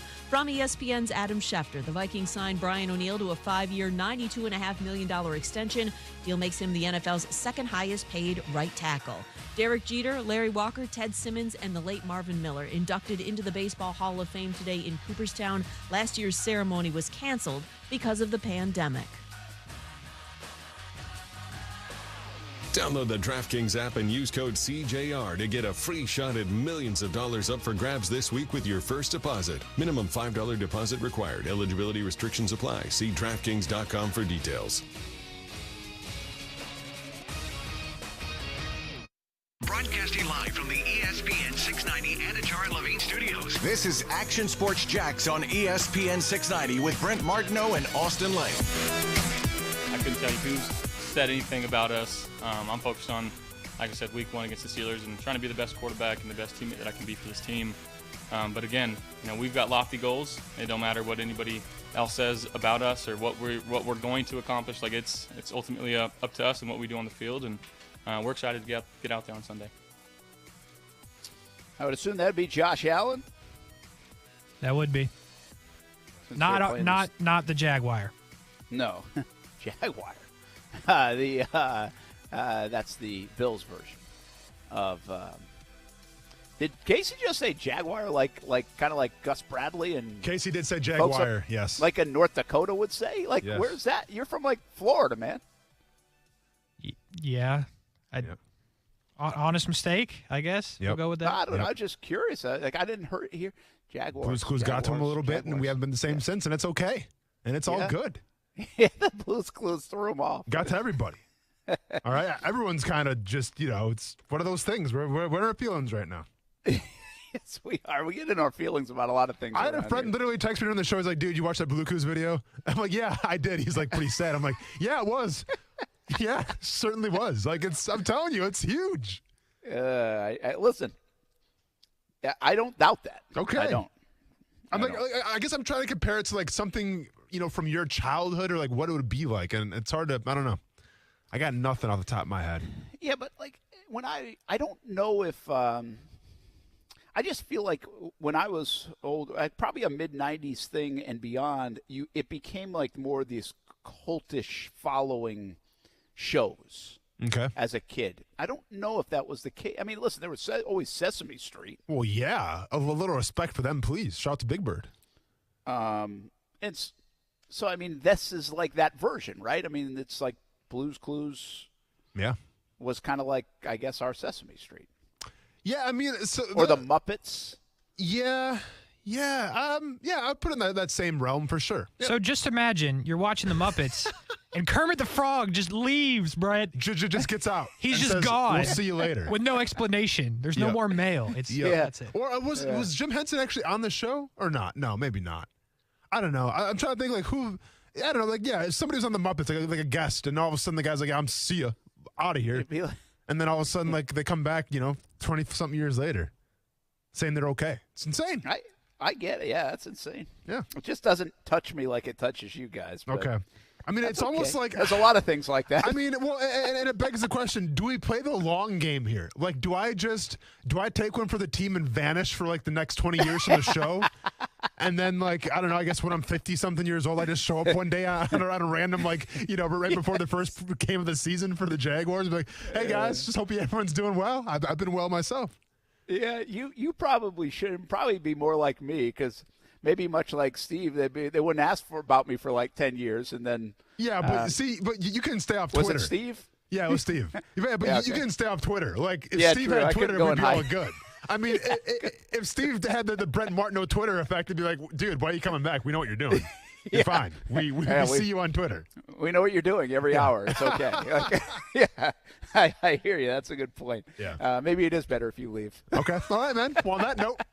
Peace. See you later. Yeah, we'll see you. Just in time for our AFC predictions. Oh, yeah. I like it. Austin didn't have any. We'll check on those in 20 years. All right, Casey, take it away, man. All right, let's start where we started yesterday in a spot where I think we all probably know the answer. AFC West, that would be the Broncos, the Raiders, the Chargers, or, of course, the Chiefs. Mm-hmm. Take the Chiefs. It's a compelling division, though, isn't it? Because there could be one team that emerges. A lot of people high on the Broncos. The Chargers, are they finally going to do it? And Herbert looks good. They got their guy, Derwin James, healthy.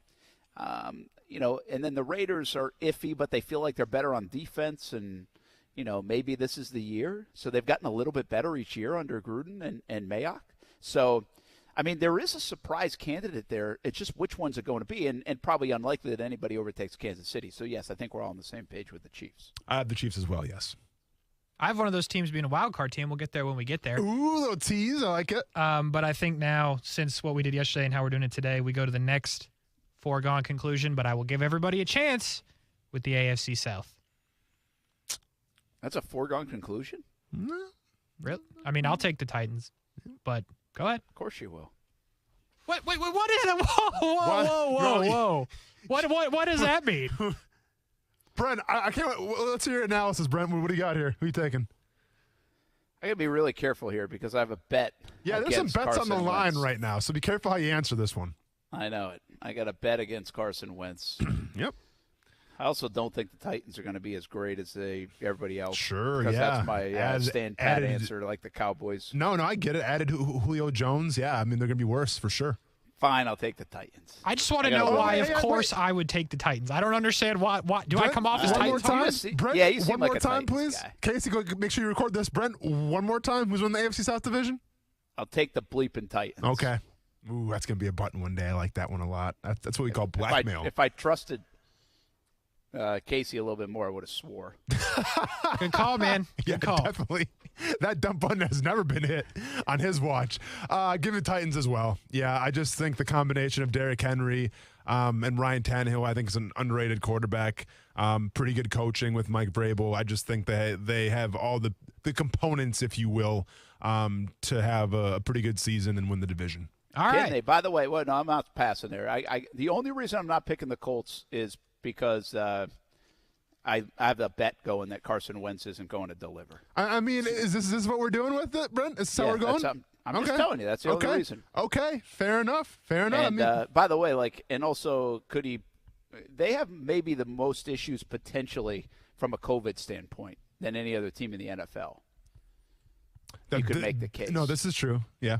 Now the Titans have had a lot of issues with it over the last couple of years, but the Colts with Wentz not vaccinated and I think there are a couple. They have others too, and they already have injuries. So anyway, Titans. Well, and by the way, and obviously every single year we do Austin's awesome corners, and Christian Fulton is going to take the Austin Awesome's Corners award this year because I think Christian Fulton is going to have a big year. Yeah, well, Trevon Diggs is already off to a great start. Oh, yeah? Star of Hard Knocks. Oh yeah, because his son's more popular than he is. Hey, who's Christian Fulton? Hey, keep asking that question when he's hoisting the MVP award. All right, Casey, now you're up. Okay, that was a joke. All right, so it wasn't a foregone conclusion, although we all picked the same team, but whatever. All right, AFC East. The Bills, the Dolphins, the Patriots, all in the mix. Jets are not, but I guess you can pick them if you so choose. I will take the Bills. Yeah, I got the Bills, too. Man, so much chalk, but I can't not take the Bills. Yeah. Is that obvious, huh? Doesn't it feel that obvious? Yeah. Josh Allen's really coming into his own. Great defense. You can't pick against him. I think the Bills are clicking on all cylinders. They got a good team. Brent, you think Josh Allen top 3 to win the MVP award? Yeah. I think the trend is that way. I mean, unless somebody figures out a way, but he is. Yeah. It's almost like he's got like a sudden mastery of the position, Mm-hmm. Agreed. So, yeah. Okay. All right. Well, then this has been easy. Yeah, it's been fun. But let's go to good radio. This is great radio. It's going to change, people. Don't turn it off. All right. I'm getting my ego in the way of you, the listener. I'm sorry, radio, but I don't want to be wrong again. Yep. Yeah, that's true. The AFC North, Steelers, Browns, Ravens, all possible. Bengals, again, likely not, but you could. Never know. Let me go first. Okay, sure. I'm going to go the Steelers. Oh. Are you serious, Brett? Want me to change my mind? I thought I was being a little outside the box. I thought everybody was going to go Cleveland. I may have had the Steelers as well. Holy crap. Oh, my No, gosh. someone's got to change because I'm not. You have the Steelers too? Yeah, I got the Steelers. All right, I'll go the Browns. Well, Give me the Browns. I want to go. No, I'm going the Browns now. Oh, I'm going the Browns. No, I'm Wait, going we the jumped Browns. off that. We jumped off that bus real quick. Because at least the Browns are going to be fun to cheer for. Baker Mayfield will build. I'm taking the Browns, but Brent, go ahead. It's say your piece first. No, I'll go with the Steelers. I think it's a toss-up between the Steelers. That's a good division. Steelers, Ravens, Browns. But I think you could get 3 playoff teams out of there. Sure. So, but I'm going to take the Steelers. Go ahead and give me the Browns. To me, it was a coin flip, honestly. Like, I was definitely contemplating the Browns as well. They made the run last year, fell a little short, but I think – and you know how I feel about it, Casey. If you're new to the game, you're going to learn real quick. If you can run the ball, you can stop the run, especially when the cold temperatures strike in the playoffs. You got a shot. They might have the best running game, or at least top 3 in the entire NFL. One of the best defenses, I think, in the entire NFL. So go ahead and give me the Cleveland Browns. Well, just to recap, everyone's got the Chiefs, Bills, and Titans, and 3/3 of us had the Steelers, but now Austin has the Browns. I jumped ship. However, we need some wild card teams, and I'll give you mine to start. I have Mac Jones' Patriots. Okay. I have the Ravens. Okay. And I thought about it. I thought about picking a team that's close to the studio, but I ended up with the Chargers. Wow. A team that's close to the studio. The Jags. That'd be the Jags. Oh, okay. Okay, wow. I'm like, that didn't even cross my mind. I'm like, well, Tampa's in the NFC. I mean, you thinking the Dolphins? Okay, gotcha. Chargers, Pats, Ravens. Okay. I will go next then. Give me the Patriots. I do not have the Ravens making the playoffs this year. Wow. I think they take a step back. Actually, with Lamar Jackson in terms of how the offense is going to look. Go ahead and give me the Steelers. And my final team is going to be the Indianapolis Colts. Wow, okay. That's good. That kind of solidifies the bet a little bit. I'm going to go with two teams out of the North, like I mentioned. I'm going to go with the Browns, which is hard to do because then you beat each other up a little bit in the division. But I think they'll be able to do it. I'm going to go with the Browns and the Ravens. Mm-hmm. And then I'm going to pick a team from the AFC West, which you could throw in a hat. I don't like Denver and Vic Fangio at all. I'm going to go with the Raiders here, guys. Keep climbing into the postseason for the Raiders. I got to see it before I believe it in the Chargers. I've been a fan of the Chargers for a bit because of their talent, but they never can win enough games. They just don't know how to win. So I'm a little skeptical on them. A little skeptical on Miami, too. I think Miami's a pick here that you could make, but I got to be consistent. I haven't been in love with Tua, and I think Tua could hurt him a little bit somewhere in the course of the season. Fair enough. So Jason Fitz is going crazy right now if he's listening. He's a big Raiders fan. Just for Fitz. Yeah. Hey, we got to get Fitz on. It's been a while. Missed that, dude. Yep. For the recap, Brent, Chiefs, Steelers, Bills, Titans with the Browns, Ravens, and Raiders. Austin, Chiefs, Browns, Bills, Titans with the Patriots, Steelers, and Colts. And I have the Chiefs, Steelers, Bills, Titans, Patriots, Chargers, Ravens. Cool. What a moment. Cool. What a moment. Oh, and we're going to talk about the last place to first. Well, I'm talking about the last place to first place, though, as well. Well, we will. What we teased. What about the Super Bowl in the AFC? We doing this now? We're doing this. Yeah, you don't have to tell us who wins. You just got to. All right. For you specifically, we need to know who's playing the Packers. Okay. Brent, we also need to know who's playing the Packers, and I got to tell you who's playing the Ravens. Okay. Or not the Ravens, the Rams. Yep. And it's not the Ravens, by the way. Spoiler. Okay. I was going to say, you kind of gave that one away. Brent, you go first. Yeah, I'm going to go with the Bills here, guys. I think they've been building toward this. I think they might have the best, deepest roster in football. And I'm going to give Buffalo fans, while they try to get a stadium passed and might move to Austin, Texas, I'm going to give the Buffalo fans something to cheer for. Or not, because I picked them. But I'm going to go Packers-Bills, or remind you of the early 90s. Did they ever face in the early 90s? Who the Bills facing all those four? Cowboys, wasn't probably the a couple Packers. times. Giants, of course. It was Cowboys and Giants for sure. Was there 49ers in there? I think there might have been. Okay.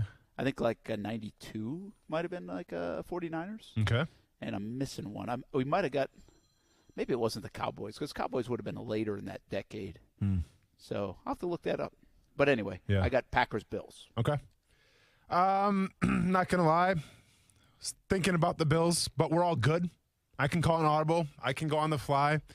I don't like taking the Chiefs back-to-back-to-back years. I mean, come on now. What are we talking about? Go ahead and give me the Cleveland Browns. Whoa. Did I sound confident in that? That was quite a pause. Go ahead and give me the Cleveland Browns. Well, I'm going to be honest. I want to take the Bills, but I'm not going to have the same Super Bowl as you are, Brent. So I got to go someplace else. I took the Browns. Intimidated by me. I'm intimidating by parity. That's what I'm intimidated by. So the plan was to take the Bills. For you too? Yeah, that was the plan. I can't believe we agree like this. Like, I never agree This is with gross, you anybody on this guys. stuff. Yeah. Yeah, so you know what? Give me the Titans. Oh, wow. Oh, my God. Oh, wow. Get him off the show. Oh, wow. Fire him now. This guy's the producer, too. He's running the show. Calls are coming in already. People are irate. Getting phone calls. All right, Brent. Well, there you go. By the way, I was right before. It was the Cowboys a couple of times. All right. I think of the Cowboys dynasty, and I think of the Yankees dynasty, and I get them confused sometime between the early 90s and the late 90s. Sure. It was Giants, Washington, Cowboys. Okay. I should know that. Yeah. But, I was in high school. I was 5, so, don't hold me to that, please. Yeah. Yeah. I mean, sports guy. I should probably know. All right. I'm not living in the 90s. Brent, are we doing MVPs as well or not? Are what's that, tomorrow? Tomorrow, MVPs? Casey? Okay. Yeah, that's tomorrow. By the way, Casey, I thought Casey left the show already. He's getting phone calls about I was the Titans. fielding angry calls about the Titans. But the funny part is I hate the Titans, like as much as everybody else, but I did it solely because you picked the Bills and then you threw a fit the first time I said it was going to be we were all going to pick the Titans, so now I'm picking the Titans. I like it. Playing the heel. Just despite, playing the heel, man. I like it. Casey, I respect it. All right. Do we have Captain Rick on? Or was that one of the reasons you were? Oh, no, he's actually getting phone calls, people upset about the Titans. Oh, really is upset about the Titans. Yeah, that's true. we I thought were he was lying. kidding. Oh, no. The phone was off the hook for a second. It's about this time for Captain Rick, so I wasn't sure. How about worst to first? Did you see this stat today that I shared with you guys? That it happens all the time. This is according to Andrew Siciliano from the NFL. He said, an annual reminder, 16 of the last 18 seasons, at least one NFL team has gone worst to first. So the candidates this year, there's 8 of them. Mm-hmm. Eagles, there's always 8 of them. Mm-hmm. Eagles, Lions, well, I guess there's not always 8. Eagles, Lions, Falcons, 49ers, Jets, Bengals, Jaguars, Broncos. Now, who was that first team again? Eagles. Interesting. Somebody picked them to win the NFC East. Interesting. Here's the situation. The numbers and hey, Casey, you know what? The analytics are starting to sway in my favor, let's just say.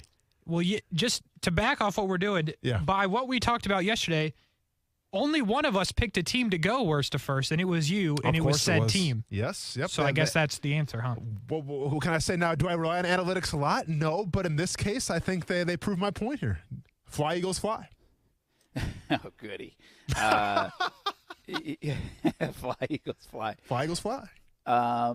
Seriously, what do you think of those 8 teams and the chances to – I mean, who's got the Eagles probably you would say because the NFC East is weak, and that's in part why you picked them? Yes. Who really – do they have a legitimate chance? Does anybody else have a chance to sneak in? I mean, the 49ers, I think, could make a case for this for like the second time in the last – few years, right? Yeah, to me, I mean, if we're trying to be realistic here, and and obviously injuries can happen and big time players can go out and it can change an entire season, but if we're looking at the way these teams sit right now, I think the only 2 teams that are logical that could do this are the Eagles and the 49ers. The Falcons, I have a hard time believing they can beat Tom Brady and the Bucs. And as far as the Bengals are concerned, way too much competition. And how do you foresee Denver's going to beat Kansas City twice? So I have the Eagles and then the 49ers. Yeah, I don't think the Eagles are. I think the Eagles are pretty bad this year. I don't think they could do that. Interesting. But I think the 49ers are the logical one. If we put this in a poll question, the 49ers would win, even though they got a lot of friction with the Rams in Seattle. But they have a team that's talented, a team that's done it before, it's been there before. Can they pull it all together? I think there's a lot of faith in Shanahan, kind of across the country, to do that. The Jets, I don't think anybody would think. Jags, that's far-fetched with the Titans and Colts built the way they are. The Bengals have way too much friction, right? Mm-hmm. And I don't think anybody's convinced Zach Taylor's the guy, quite frankly. I'm not. And same goes with the Broncos and Vic Fangio. I actually do think the Falcons, I wouldn't mind picking the Falcons here. Now, again, 49ers are the logical choice. But the Falcons, the reason why, Austin, is because what happens in the NFL sometimes, the reason why this works is because teams get decimated by injury. Well, I think the Bucs are a decent team. I mean, you don't root for this, to be decimated by injury because of their age in some spots. Yeah. They feel like a team that could get old in a hurry to me. They feel like they had everything go right at the right time last year, and it's a lucky game sometimes. So I don't know if they can keep this all together for a 2-year run in the NFL in this game. It's hard to do. So, and can they overcome some of those things? I think the Falcons, again, their record, they were a much better team than their record indicated last year, I think, on paper. And maybe Arthur Smith makes a big difference in Matt Ryan's life. And their offense is really good and cooking even without Julio Jones. The Falcons, I think, are a decent bet here, even though the Bucs are obviously a very popular pick across the NFL. Yeah, I mean, you know how I feel about I kind of said, taking injuries off the table. But if you put injuries on the table, then, yeah, by all means, I think, if the Buccaneers suffer a couple here or there, it can go downhill fast. And I think in a division that, you have the Saints where you're not quite sure what they're bringing to the table yet, and you have a team that you really have no idea about in the Carolina Panthers. Yeah, I think the Falcons coming off last year, there are a lot of holes to fill, but it's kind of Matt Ryan's swan song, if you will, you get the feeling. And sometimes a good storyline can overcome a lot of adversity. So I could foresee that if injuries were a factor. All right, let's bring in Captain Rick Riles right now, Florida Sportsman Fishing Report. Captain Rick, thanks for hanging on the line. Worst to first was the conversation.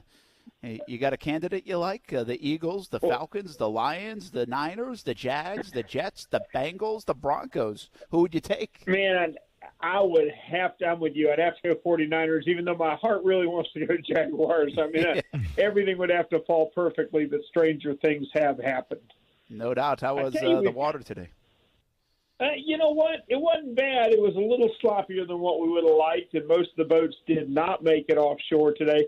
We've got a very big surf building up by this storm that, even though it's way, way offshore, I tell you what, the surfers are a lot happier than the fishermen are, especially for the next 48 hours or so. Now, yesterday was absolutely stellar. Oh, my goodness. I just talked with Captain Steve Proctor, who had a load of big triggerfish, had 4 nice scamp grouper, a load of vermilion snapper, and a couple of cobia, and he was one of 2 or 3 boats that reported cobia in 140 feet yesterday. Now, normally that goes on a little later. We normally see that late October, November, but for whatever reason they were there. Now, the strangest report that I heard was from further offshore. We had a boat on the Troll that had 23 mahi yesterday, and that's very, very rare for September. Now, that could have happened one of 2 reasons. All of a sudden we got a lot of mahi, or they could have come up on something big floating that was holding a lot of bait fish, and that will quite often cause mahi to stay with it for miles outside of their normal range. But we'll take it either way. I think the ocean's going to be closed for the next couple of days. It'll all be inshore. The mangrove snapper is still biting, and the flounder is still biting.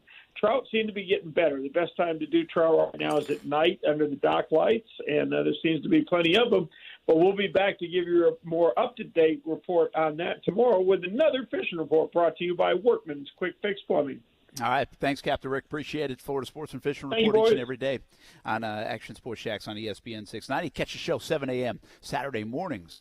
Also on ESPN 690. Don't forget our Blitz Scoreboard show coming up later in the week, 9 o'clock on Friday nights. If you haven't caught it yet, you got to check it out, where we highlight some of the best football games in the area. Kevin Sullivan joins me. We do our Committed to the Uncommitted segment. We'll highlight that again tomorrow, presented by Baker Sports. So fun show on Friday night. You got to put it on your calendar. If you're watching on Facebook, YouTube, Twitter, Twitch, we'll show you some of the games in live action on Friday nights on the Blitz Scoreboard show, 9 until 10:30, leading right up to the Friday night Blitz. We got a half hour to go here on football at 5, and we'll talk a little music when we come back. Action Sports Shacks on ESPN 690.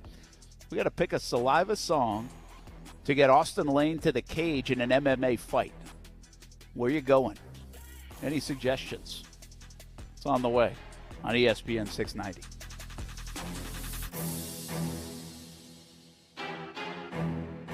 Now, the First Alert forecast on ESPN 690. Scattered showers and thunderstorms with heavy downpours will continue into early this evening, and muggy overnight with a scattered shower or 2 continuing in the mid-70s. And Thursday, mostly cloudy, occasional showers and a few thunderstorms tomorrow with tropical downpours, but diminishing by later in the day, highs in the low to mid-80s. Friday, partly sunny, a few showers and storms, and a high of 87. From the First Alert Weather Center, I'm Action News Jax Chief Meteorologist Mike Burrish. The Weather Center is brought to you by Beard's Diamonds. Now you can buy like a dealer buys. Save thousands on thousands of diamonds for a limited time at Beard's Diamonds. The Women's Board of the Wolfson Children's Hospital proudly announces the schedule for the 2021 Florida Forum Speaker Series. 4-time Super Bowl champion and broadcaster Terry Bradshaw on October 26. Major General Charles F. Bolden Jr., a retired Marine officer, astronaut, and former NASA administrator on November 17th. And Grammy Award winner and songwriter Tim McGraw on February 16th, 2022. The series will take place at the Times Union Center for the Performing Arts. Get your tickets today at thefloridaforum.com.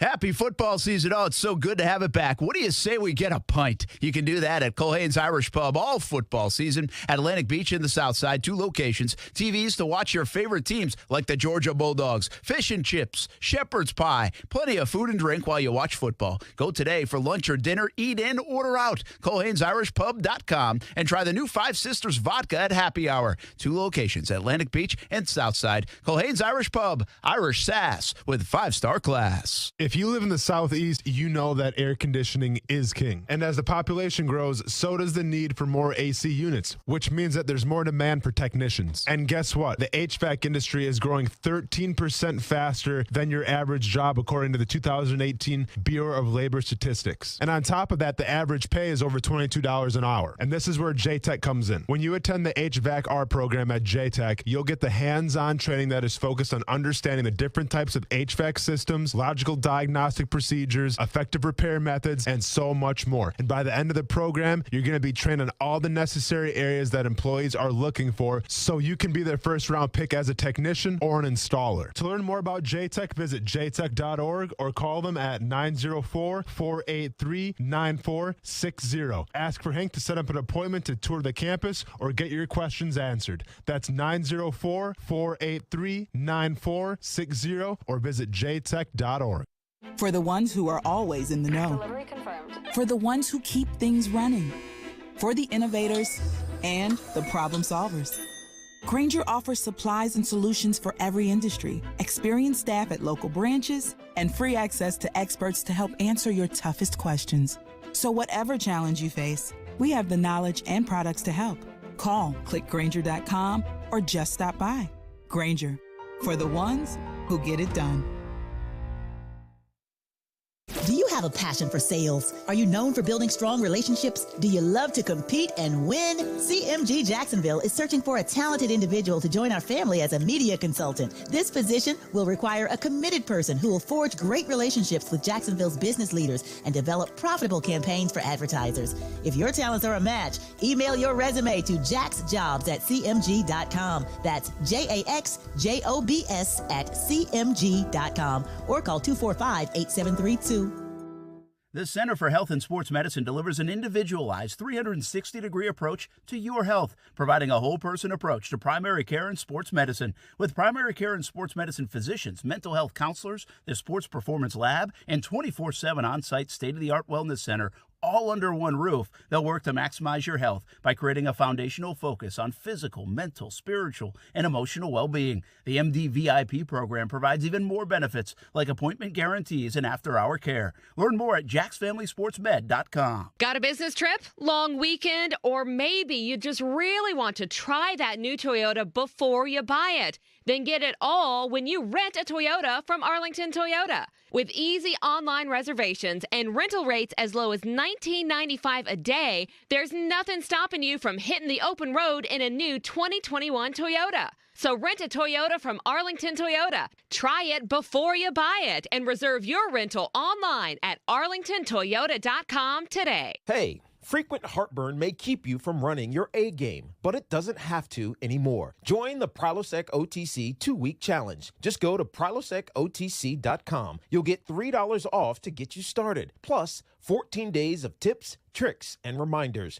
Just 2 weeks, zero heartburn. Go to prilosecotc.com and sign up today. Zero heartburn is possible with Prilosec OTC. Use as directed for 14 days to treat frequent heartburn, not for immediate relief. Attorney Joe Cordell. New school, new job, new home. Change is hard and can leave you feeling isolated. And divorce delivers one of life's hardest blows. The relationships you counted on are suddenly gone. But you don't have to walk through this alone. Call Cordell & Cordell. You're not alone. Schedule an appointment with one of Cordell & Cordell's Jacksonville area attorneys. Offices in Jacksonville and by appointment only in Ponte Vedra Beach. Lisa Cargis, Florida resident partner. Joseph Cordell, licensed in Missouri and Illinois only. CordellCordell.com. Hey, what's up, everybody? It's Austin Lane from Action Sports Jacks on ESPN 690. Smart speakers are becoming part of everyday life, so why not use it to listen to the radio? Tell Alexa, Google Home, or any other speaker to play ESPN 690. Give it a shot weekday afternoons from 3 to 6. In a sense, the best position to be in, you know what I mean? Because nobody's really counting you in.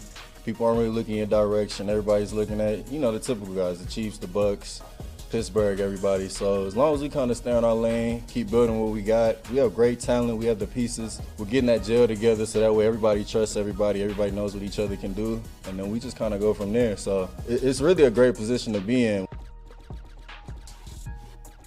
Hey, that's Miles Jack talking right there this afternoon as he gets ready for a season opener against the Houston Texans on 1 o'clock on Sunday in Texas. Of course, we'll be there. That game on CBS 47. Our Countdown to Kickoff show begins at 11:30, and it really starts going on Sunday for the Urban Meyer and Trevor Lawrence era. This guy with us right now, he likes the Jacksonville Jaguars. He just asked, you think that worst to first thing is a possibility? Brent Martineau here at Fields Cadillac, Jacksonville, with Bobby Amaru, frontman for Saliva, along with Action Sports Jax, Austin Lane back in the studios. I don't know, man. Worst to first for the Jags might be far-fetched. But you're a big Jags guy. You like them against Houston this weekend? Oh, absolutely. Yeah, 100%. They got to win that Watson, game. Yeah, we're nervous as Jags fans about that game because it's like, hey, you almost have to win that game, right? Yeah, division game, you have to. And they're so bad right now. So hopefully I think they they're can playing get for the first pick. I would pick them as a team that's going to tank. No doubt. They look like they are the odds-on favorite. But the NFL's so goofy that you just never know. Yeah. So you told me you're a Jags fans and a Saints fan. You got a lot of family in Metairie. Hopefully, are they okay, by the way, after Hurricane Ida? My aunt, actually, I kept in touch with her to make sure they were good. And she said, next time I'm leaving, because they left for Katrina. Okay. But they didn't leave for this one. She said power was out, and they're okay, but there's a lot of rain and said it sounds like if you've never been in a hurricane like that, it sounds like a Amtrak just running around your house the whole time. So. Absolutely, especially one of that nature. Yeah. We've been fortunate around here to be brushed by them, but nothing like that in New Orleans. And you're not going to make the Saints game this Sunday, even though it's in Jacksonville, because you're going to be on the road. How's being back on the road? Man, grateful. Last year we took, some much-needed time off, but it wasn't by our choice. But, it's all in good to hit the reset. This year we're doing, a lot of weekends so we can spend more time at home during the week with our, we all have families, kids in school and stuff like that. So, we're excited to be playing. Austin Lane, let's bring you in here. We're talking MMA song from Saliva, Get You to the Cage, your next fight. Yeah. Well, Bobby here says that's a common thing. Like they've got a couple guys already. I think he mentioned Batista. Batista, yeah. I mean, of course, Batista from professional wrestling, man. I believe the song was I Walk Alone. I mean, it is a classic one. And that's the thing about Saliva that's kind of always been a constant from my childhood because I grew up watching professional wrestling. I love talking about it. And professional wrestling fans, I think there's a soft spot for Saliva just because they've always been known to have songs for, was it WrestleMania, I believe? Yeah. And things like that. And obviously with wrestling fans, they're diehard and they're faithful. So I feel like a lot of your fan base is wrestling fans. It's true because I'll get people that'll come up to us after the set or whatever, and they're like, man, I only know of you guys, or I discovered you guys through wrestling. I Walk Alone. Yeah. It was the Batista one. We did one with some other guys too, WrestleMania stuff. Click Click Boom, Ladies and Gentlemen was a big one. Chris Jericho. We did a song with Chris Jericho. As well. So. I think wrestling and Saliva go hand in hand. Yeah, I was going to say, why is that? Why do you think? I mean, was it just a genre? I mean, just fit? I mean, and did that surprise you when that started to happen? I mean, because, that's a phenomenon, obviously, wrestling the world is. I think wrestling was hitting really big then, and it was a big platform for rock bands of our genre, because a lot of other bands of our genre were doing songs for wrestling too. I just think that some of the Saliva ones clicked a little more with a lot of the fans, just from my, experience and hearing the stories and stuff. And even with like military, like Click Click Boom I hear it all the time from people that say they were in, Iraq and they were going to combat, and that was the song that they would get hyped up to. Wow. So that's really cool to hear that stuff. I was going to say, what is that? That's got to be pretty wild. Like I would imagine, I hear this a lot, and it probably becomes cliche in your world. Like you hear your song on the radio for the first time or something. That's like, whoa, right? But I would think, all of a sudden that first person that said, or first time you saw it on WrestleMania or on a walk-up song to a wrestling show, or military folks come up to you and say that, I mean, that's going to hit you a different way, I would imagine, right? Absolutely. Well, it just shows you that music is very, very universal, and just everybody, loves music, and no matter what the style is, music affects people, in different ways. But that's one thing that people can always usually relate on. If they like the same band, they might not believe in this or that, but this band, they love this band, and so I think music's cool that way, and even football, it's in, sports and stuff, people have the things they like and what they love and what they're passionate about, and I think that's what it's all about. Well, think about you, Austin Lane. Yeah. I mean, gosh, MMA to football, and that's right on his resume. Radio on the resume, and even music as well. And I love talking music. I don't get time to talk about music usually because obviously we're a sports show. But Bobby, since I have you on, I want to kind of get your opinion about it a little bit. You mentioned the genres, and obviously, I mean, if you want to put Saliva in a box, which is not fair, but you'd probably say, I would say, nu metal more than anything. But the thing about nu metal is, like, there's so many different bands that can fit in that mold, that can fit in that box. But like I see Limp Bizkit, and I see them headline Lollapalooza in front of 80,000 people, and people going crazy. Do you feel like there's going to be a resurgence now maybe of your genre of music? Because much like fashion, I mean, it always comes back around again. And what you guys played was really big when I was a kid, and when I was big in fashion, it's coming around again. Do you think nu metal as a genre and as a whole is getting more popular again and coming back around? I think it is, because you see a lot of the festivals now. You have the Korns and the Slipknots headlining them, and Limp Bizkits, and I do think that, like even us, we're going to do a tour, a nu metal revival tour that we're going to go out in January probably, with bands from that era, a few bands, and I think it's that whole like nostalgia thing that people really like. And it always comes back. Maybe the 80s thing kind of came back and was cool, the 90s, and I think it always just circles, a lot of the adults that loved that music, back then, it's like their kids aren't familiar with it, so now their kids are like being schooled on it a little bit, and we see that a lot of younger kids at the shows now, and their parents were Saliva fans 20 years ago, so it's and I think it always comes back around because people get bored with what's happening today, and they want to kind of revisit the old stuff. Like me, I want like the old answering machine and the old phone back. And like, no. Hey, I want Facebook to go away, man. Hey, guess what? That ain't happening. I know, it's not. Saliva might be playing in 20 years, right. but that ain't happening. Hey, Austin Lane, you want a guitar lesson or anything like that? I mean, I know you've been playing a little bit. I mean, I've been playing a little bit. I'm nowhere near the realm of Saliva right now, but maybe hopefully one day I keep on practicing. But, like the whole story of how you kind of came together with the band, I mean, it's a different one. It's a different road that's traveled, because usually, when there's an opening, there's a tryout, there's the pressure of I got to perform for these guys and see if they like me. But they actually approached you to be in the band, right? What was that like? Well, we had mutual friends. We had a guy from Jacksonville who used to do lights for them, and he did lights for a lot of bands like Limp Bizkit and Godsmack. And he just called me one day and said, "Hey, man, Saliva's going to call you because they're or whatever." That was it. And I thought that it was for like a drumming gig or something, because I was a drummer as well. And no, the drummer actually texted me and said, "Hey, do you want to sing for us or whatever?" And I was like, "Okay, yeah, let's work it out and see what happens." They flew to Jacksonville. We got in the studio, wrote 3 songs, and that was it. I mean, there was no audition. Before my first show, it was like we rehearsed, and we had 12 or 13 songs in the set. We played 7 of them, and they were like, "You're good, man. Just you got it." Wow. Wow. And I'm like, "Just throw me to the wolves, don't you?" Okay. That shows you about your talent right there. I think that says a lot. Well, it was just, but it's been good, man. I've been with them 10 years. We're in the 20th anniversary year, so it's kind of special. And there's a lot of good legacy, a lot of good songs and history with the band.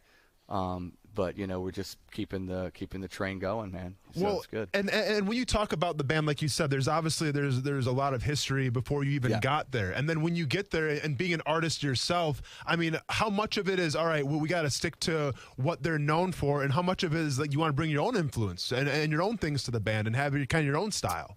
Yeah, I think staying true to what Saliva is for the fans is important. But I think just me not being the original guy, I already bring a different element to the songs and a different element in the approach of writing new songs. And I'm a songwriter from day one, and I can adapt, and I can usually say, hey, let's write a song like this, or let's write a song like that, or let's change it up. And so I have a big hand in the songwriting as well. But you know, I have to respect what Saliva is, and you know, they've given me the platform to come in and do what I do, and you know, so I always try to show respect to the original songs, and especially live. Like I would hate, it's like I went and saw, you know, I don't want to dog Black Crowes. I saw them like 10 years ago, and they didn't play like one song that anyone would know. Sure. But now they're, you know, they're shaking that moneymaker right now, you know, going on that tour, playing all the songs. Yeah. But what I remember seeing that and thinking, man, I just don't know how you do this to the fans, or you know, but you know, they don't play any of the songs, or sometimes people will just butcher the songs, and I just didn't want to. I didn't want to do that. I wanted to make sure that I treated the songs with respect, and you know, otherwise the people will leave going, man, this guy's really terrible. You know? No, for sure. Well, and it's always finding that proper balance, because I remember, I mean, this was 4 or 5 years ago, I saw Alice in Chains in concert, you know, and they had a new front man, I think as William Duvall, if I'm not mistaken. Yeah. And obviously trying to, you know, replace Lane Stanley, like no one's going to replace him. But like I thought they did a great job of staying true to the roots, but William obviously added his own element. So kind of talking to you a little bit, you kind of add that same thing, it sounds like. And I love that band. They're one of my favorite bands of all time. And I probably saw that show if it was at St. Augustine Amphitheater. Yeah, I was there, man. I was there, dude. I was like, I was on the floor, row 5. Dude, I was on the floor as well. I was in the pit. Yeah. It was loud, and it was great, and I thought they were awesome. And I remember seeing STP there, too, and Scott Weiland came out in a white tux. And it was like summer, like July, hot as crap. And I was like, man, I was blown away, you know. But Alice in Chains, for sure, they're one of my favorites. So. I knew you guys would hit it off, by the way. Did you notice a 6'6", like 245-pound guy with a beard, you know what? Anything? Like, I don't know. I mean, that's him. If I saw him, I strayed very far away. You know. Hey, by the way, this is Bobby Amaru from Saliva, and he's going to be a part of Rock the Box in Jacksonville October 1st. Yep. So you're hearing about his story. Obviously, you know the band Saliva. And there's going to be part of a show with Candlebox and Dropout Kings and Brett Myers as well. And this is free for all our heroes here in Jacksonville. Active retired military personnel, hospital frontline workers, first responders, teachers, linemen. RockTheBoxOP.com is the way to get your free ticket if you fit one of those categories. So go register and check it out. A cool show. And you've just told me, I mean, you're going to South Dakota tomorrow morning and starting to but you've told me about Australia and Abu Dhabi. You were there and play for the military. We've it's done a big lot thing of military for you, right? stuff, a lot of military shows. And this is a cool one, and I'm glad that it's in Jacksonville, you know, where I live. And you know, our bass player, actually, Brad, he lives in Jacksonville, too, and he was in Shinedown on the first 2 Shinedown records. Cool, so very cool. So he's, you know, he's a Jacksonville native as well. And so in Candlebox, great band. Love those guys. Love Kevin Martin. And I think, it's going to be good. St. Michael Soldier is going to be good for, you know. No doubt. Great organization. So go check it out October 1st. Rock the Box. 2 quick things before we go.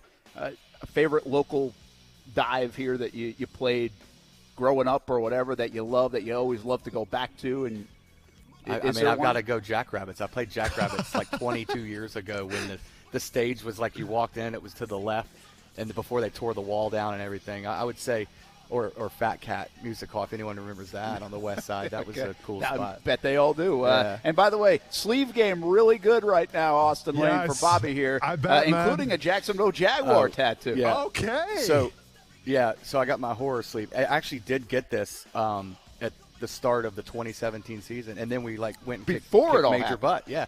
So we kicked major butt, and then I think we were 3-1 the next year. Yes. The Chiefs spanked us. I was like, I'm going to turn this cat into a zombie. Is what I'm going to do, man. So I haven't done it yet, but I keep hoping. You know, hey, this might be the year. So anything's possible.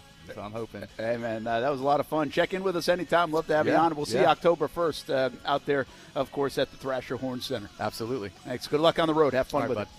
That is Bobby Amaru from Saliva. We'll be back to put a bow on the show from Fields Cadillac, Jacksonville, Action Sports Shacks on ESPN 690. If you're like me, you come home from work and walk through a messy garage hurtling shoes and bats and bikes. Well, get the Easy Garage solution that I got. It's called Easy Garage Solutions. One-of-a-kind monkey bar technology that will last a lifetime. Hang the bikes and the lawn equipment. Easy Garage Solutions. Shelving and overhead storage for boxes and bins. Easy Garage Solutions. Cabinets and flooring available too. Easy Garage Solutions. Find them at easygaragesolutions.com. Easy Garage Solutions. It's that easy. My part-time service in the Army National Guard makes it possible for me to be more for the community I call home. My training helps me at work when I lead by example. My service in the Army National Guard allows me to keep my community and those I care about safe from threats. Learn more about how you too can live and serve part-time close to home by visiting NationalGuard.com. Sponsored by the Florida Army National Guard. Aired by the Florida Association of Broadcasters and this station. Hey, boss, just got done with Case in Neighborhoods. Hey, have you noticed more Safe Touch security signs in yards lately? No, I'll bet it's because of back to school. Back to school? Yeah. See, back in the old days, parents who worked in the afternoon had no idea when Junior got home from school, right? Yeah. Oh, but now with Safe Touch, the app lets him know exactly when he walks in the door. Right. Parents love it. And Safe Touch video monitoring can show him exactly who the precious angel is walking in with. Oh, I get it. Safe Touch is like an extra pair of eyes for mom and dad. Right. So the kids are never home alone. And parents are never away from home. Precisely. It's also one more reason why we crooks got our golden rule. Stay away from Safe Touch houses. Simple as 2 + 2. Crooks know to stay away from Safe Touch houses. Hi, I'm Lester Jackson, president of Safe Touch Security Systems. No one beats our technology or our price. Call Safe Touch today at 888-723-8682 or go to safetouch.com. State license number EF233. Here in the Sunshine State, more than 3 million men are over age 45, and over half suffer from ED or PE. Here's a message from Prime Men's Medical Center. I'm Dr. Brown. If you're having problems in the bedroom and pills like Viagra have let you down, you'll see results at Prime Men's Medical Center, guaranteed, or your exam is free. And it's affordable. Call 904-664-8217. Guaranteed results on your first visit or your exam is free. Call 904-664-8217. It's tough out on these streets, especially if you're buying a car. Prices are crazy! And a car loses 20% of its value when you drive it off the lot. Get in a wreck and you're screwed. But not when you get your auto loan from 1-to-1 Financial, Jacksonville's hometown credit union. All month you get no-cost gap protection with a newer used vehicle loan. It'll save your butt in case of a wreck in the first year. Even better, our loan rates are crazy low. So get peace of mind with your Porsche. Get pre-approved at 1to1fcu.org. Federally insured by NCUA. I love football and I love chicken wings. Hey, everybody, this is Brent Martindale. We are a lot alike, right? You love football and you love wings. Let's win the week with Extreme Wings Sports Grill. 4 locations in Jacksonville, Atlantic Boulevard, Ocean Way, 210 in St. Johns County, and the new location on Roosevelt Boulevard near NAS Jacks, serving up the freshest, never frozen, world-famous extreme hot wings to Jacksonville since 1999. We like football. We like wings. We love a good deal. To celebrate the grand opening of the Extreme Wings Roosevelt location, get 6 wings, French fries, and a drink for just $12.99 at the Roosevelt location. 6 wings, French fries, and a drink, just $12.99. Active military gets special discounts: jalapeno ranch, Caribbean jerk, spicy blue cheese, lemon pepper. So many flavors to choose from. And, of course, they can make them extreme if you want. Plenty of space at Extreme Wing Sports Grill locations. If you're looking for a place for the entire team, try Extreme Wing Sports Grill. I love it. You'll love it. 4 locations in Jacksonville, including Roosevelt Boulevard near NAS Jacks. The new era has arrived for Jacksonville football. New coach,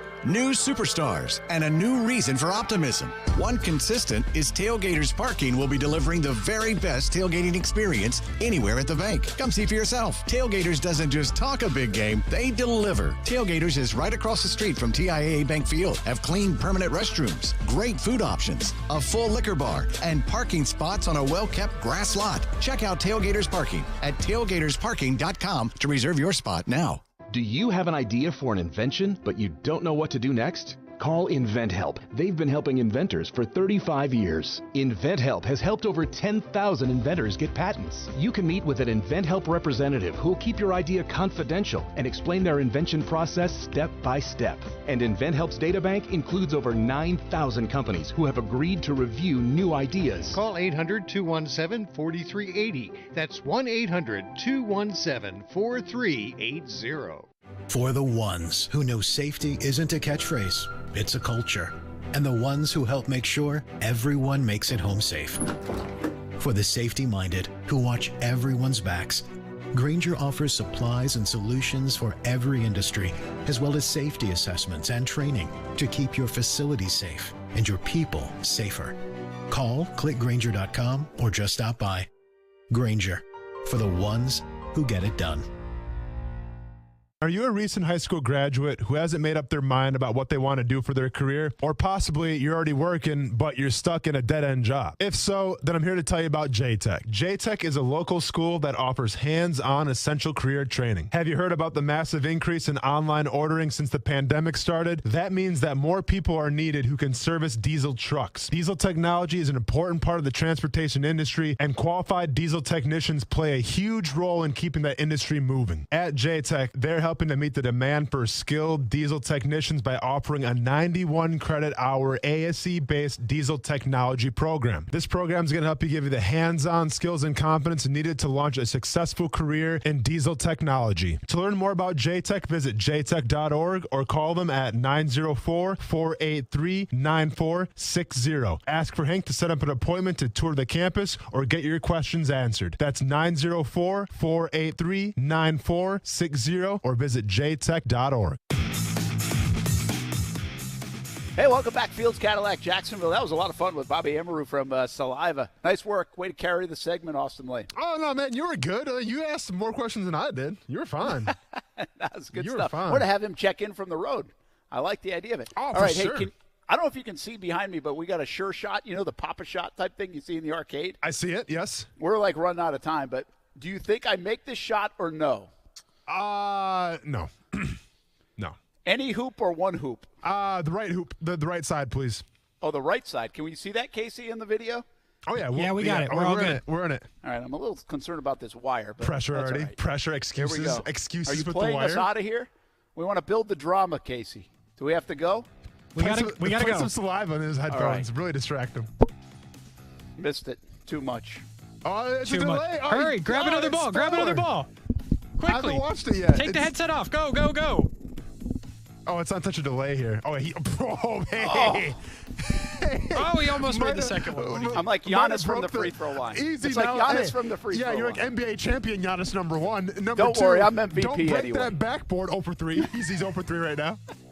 0 for 2. Okay, 0 for 2. sorry. All right, have a good night. We'll see you on CBS 47, Fox 30 later tonight. Jumbo Shrimp on ESPN 690. Thanks, everybody at Fields Cadillac Jacksonville, part of the Fields Auto Group, for having us out. Check out fieldsauto.com.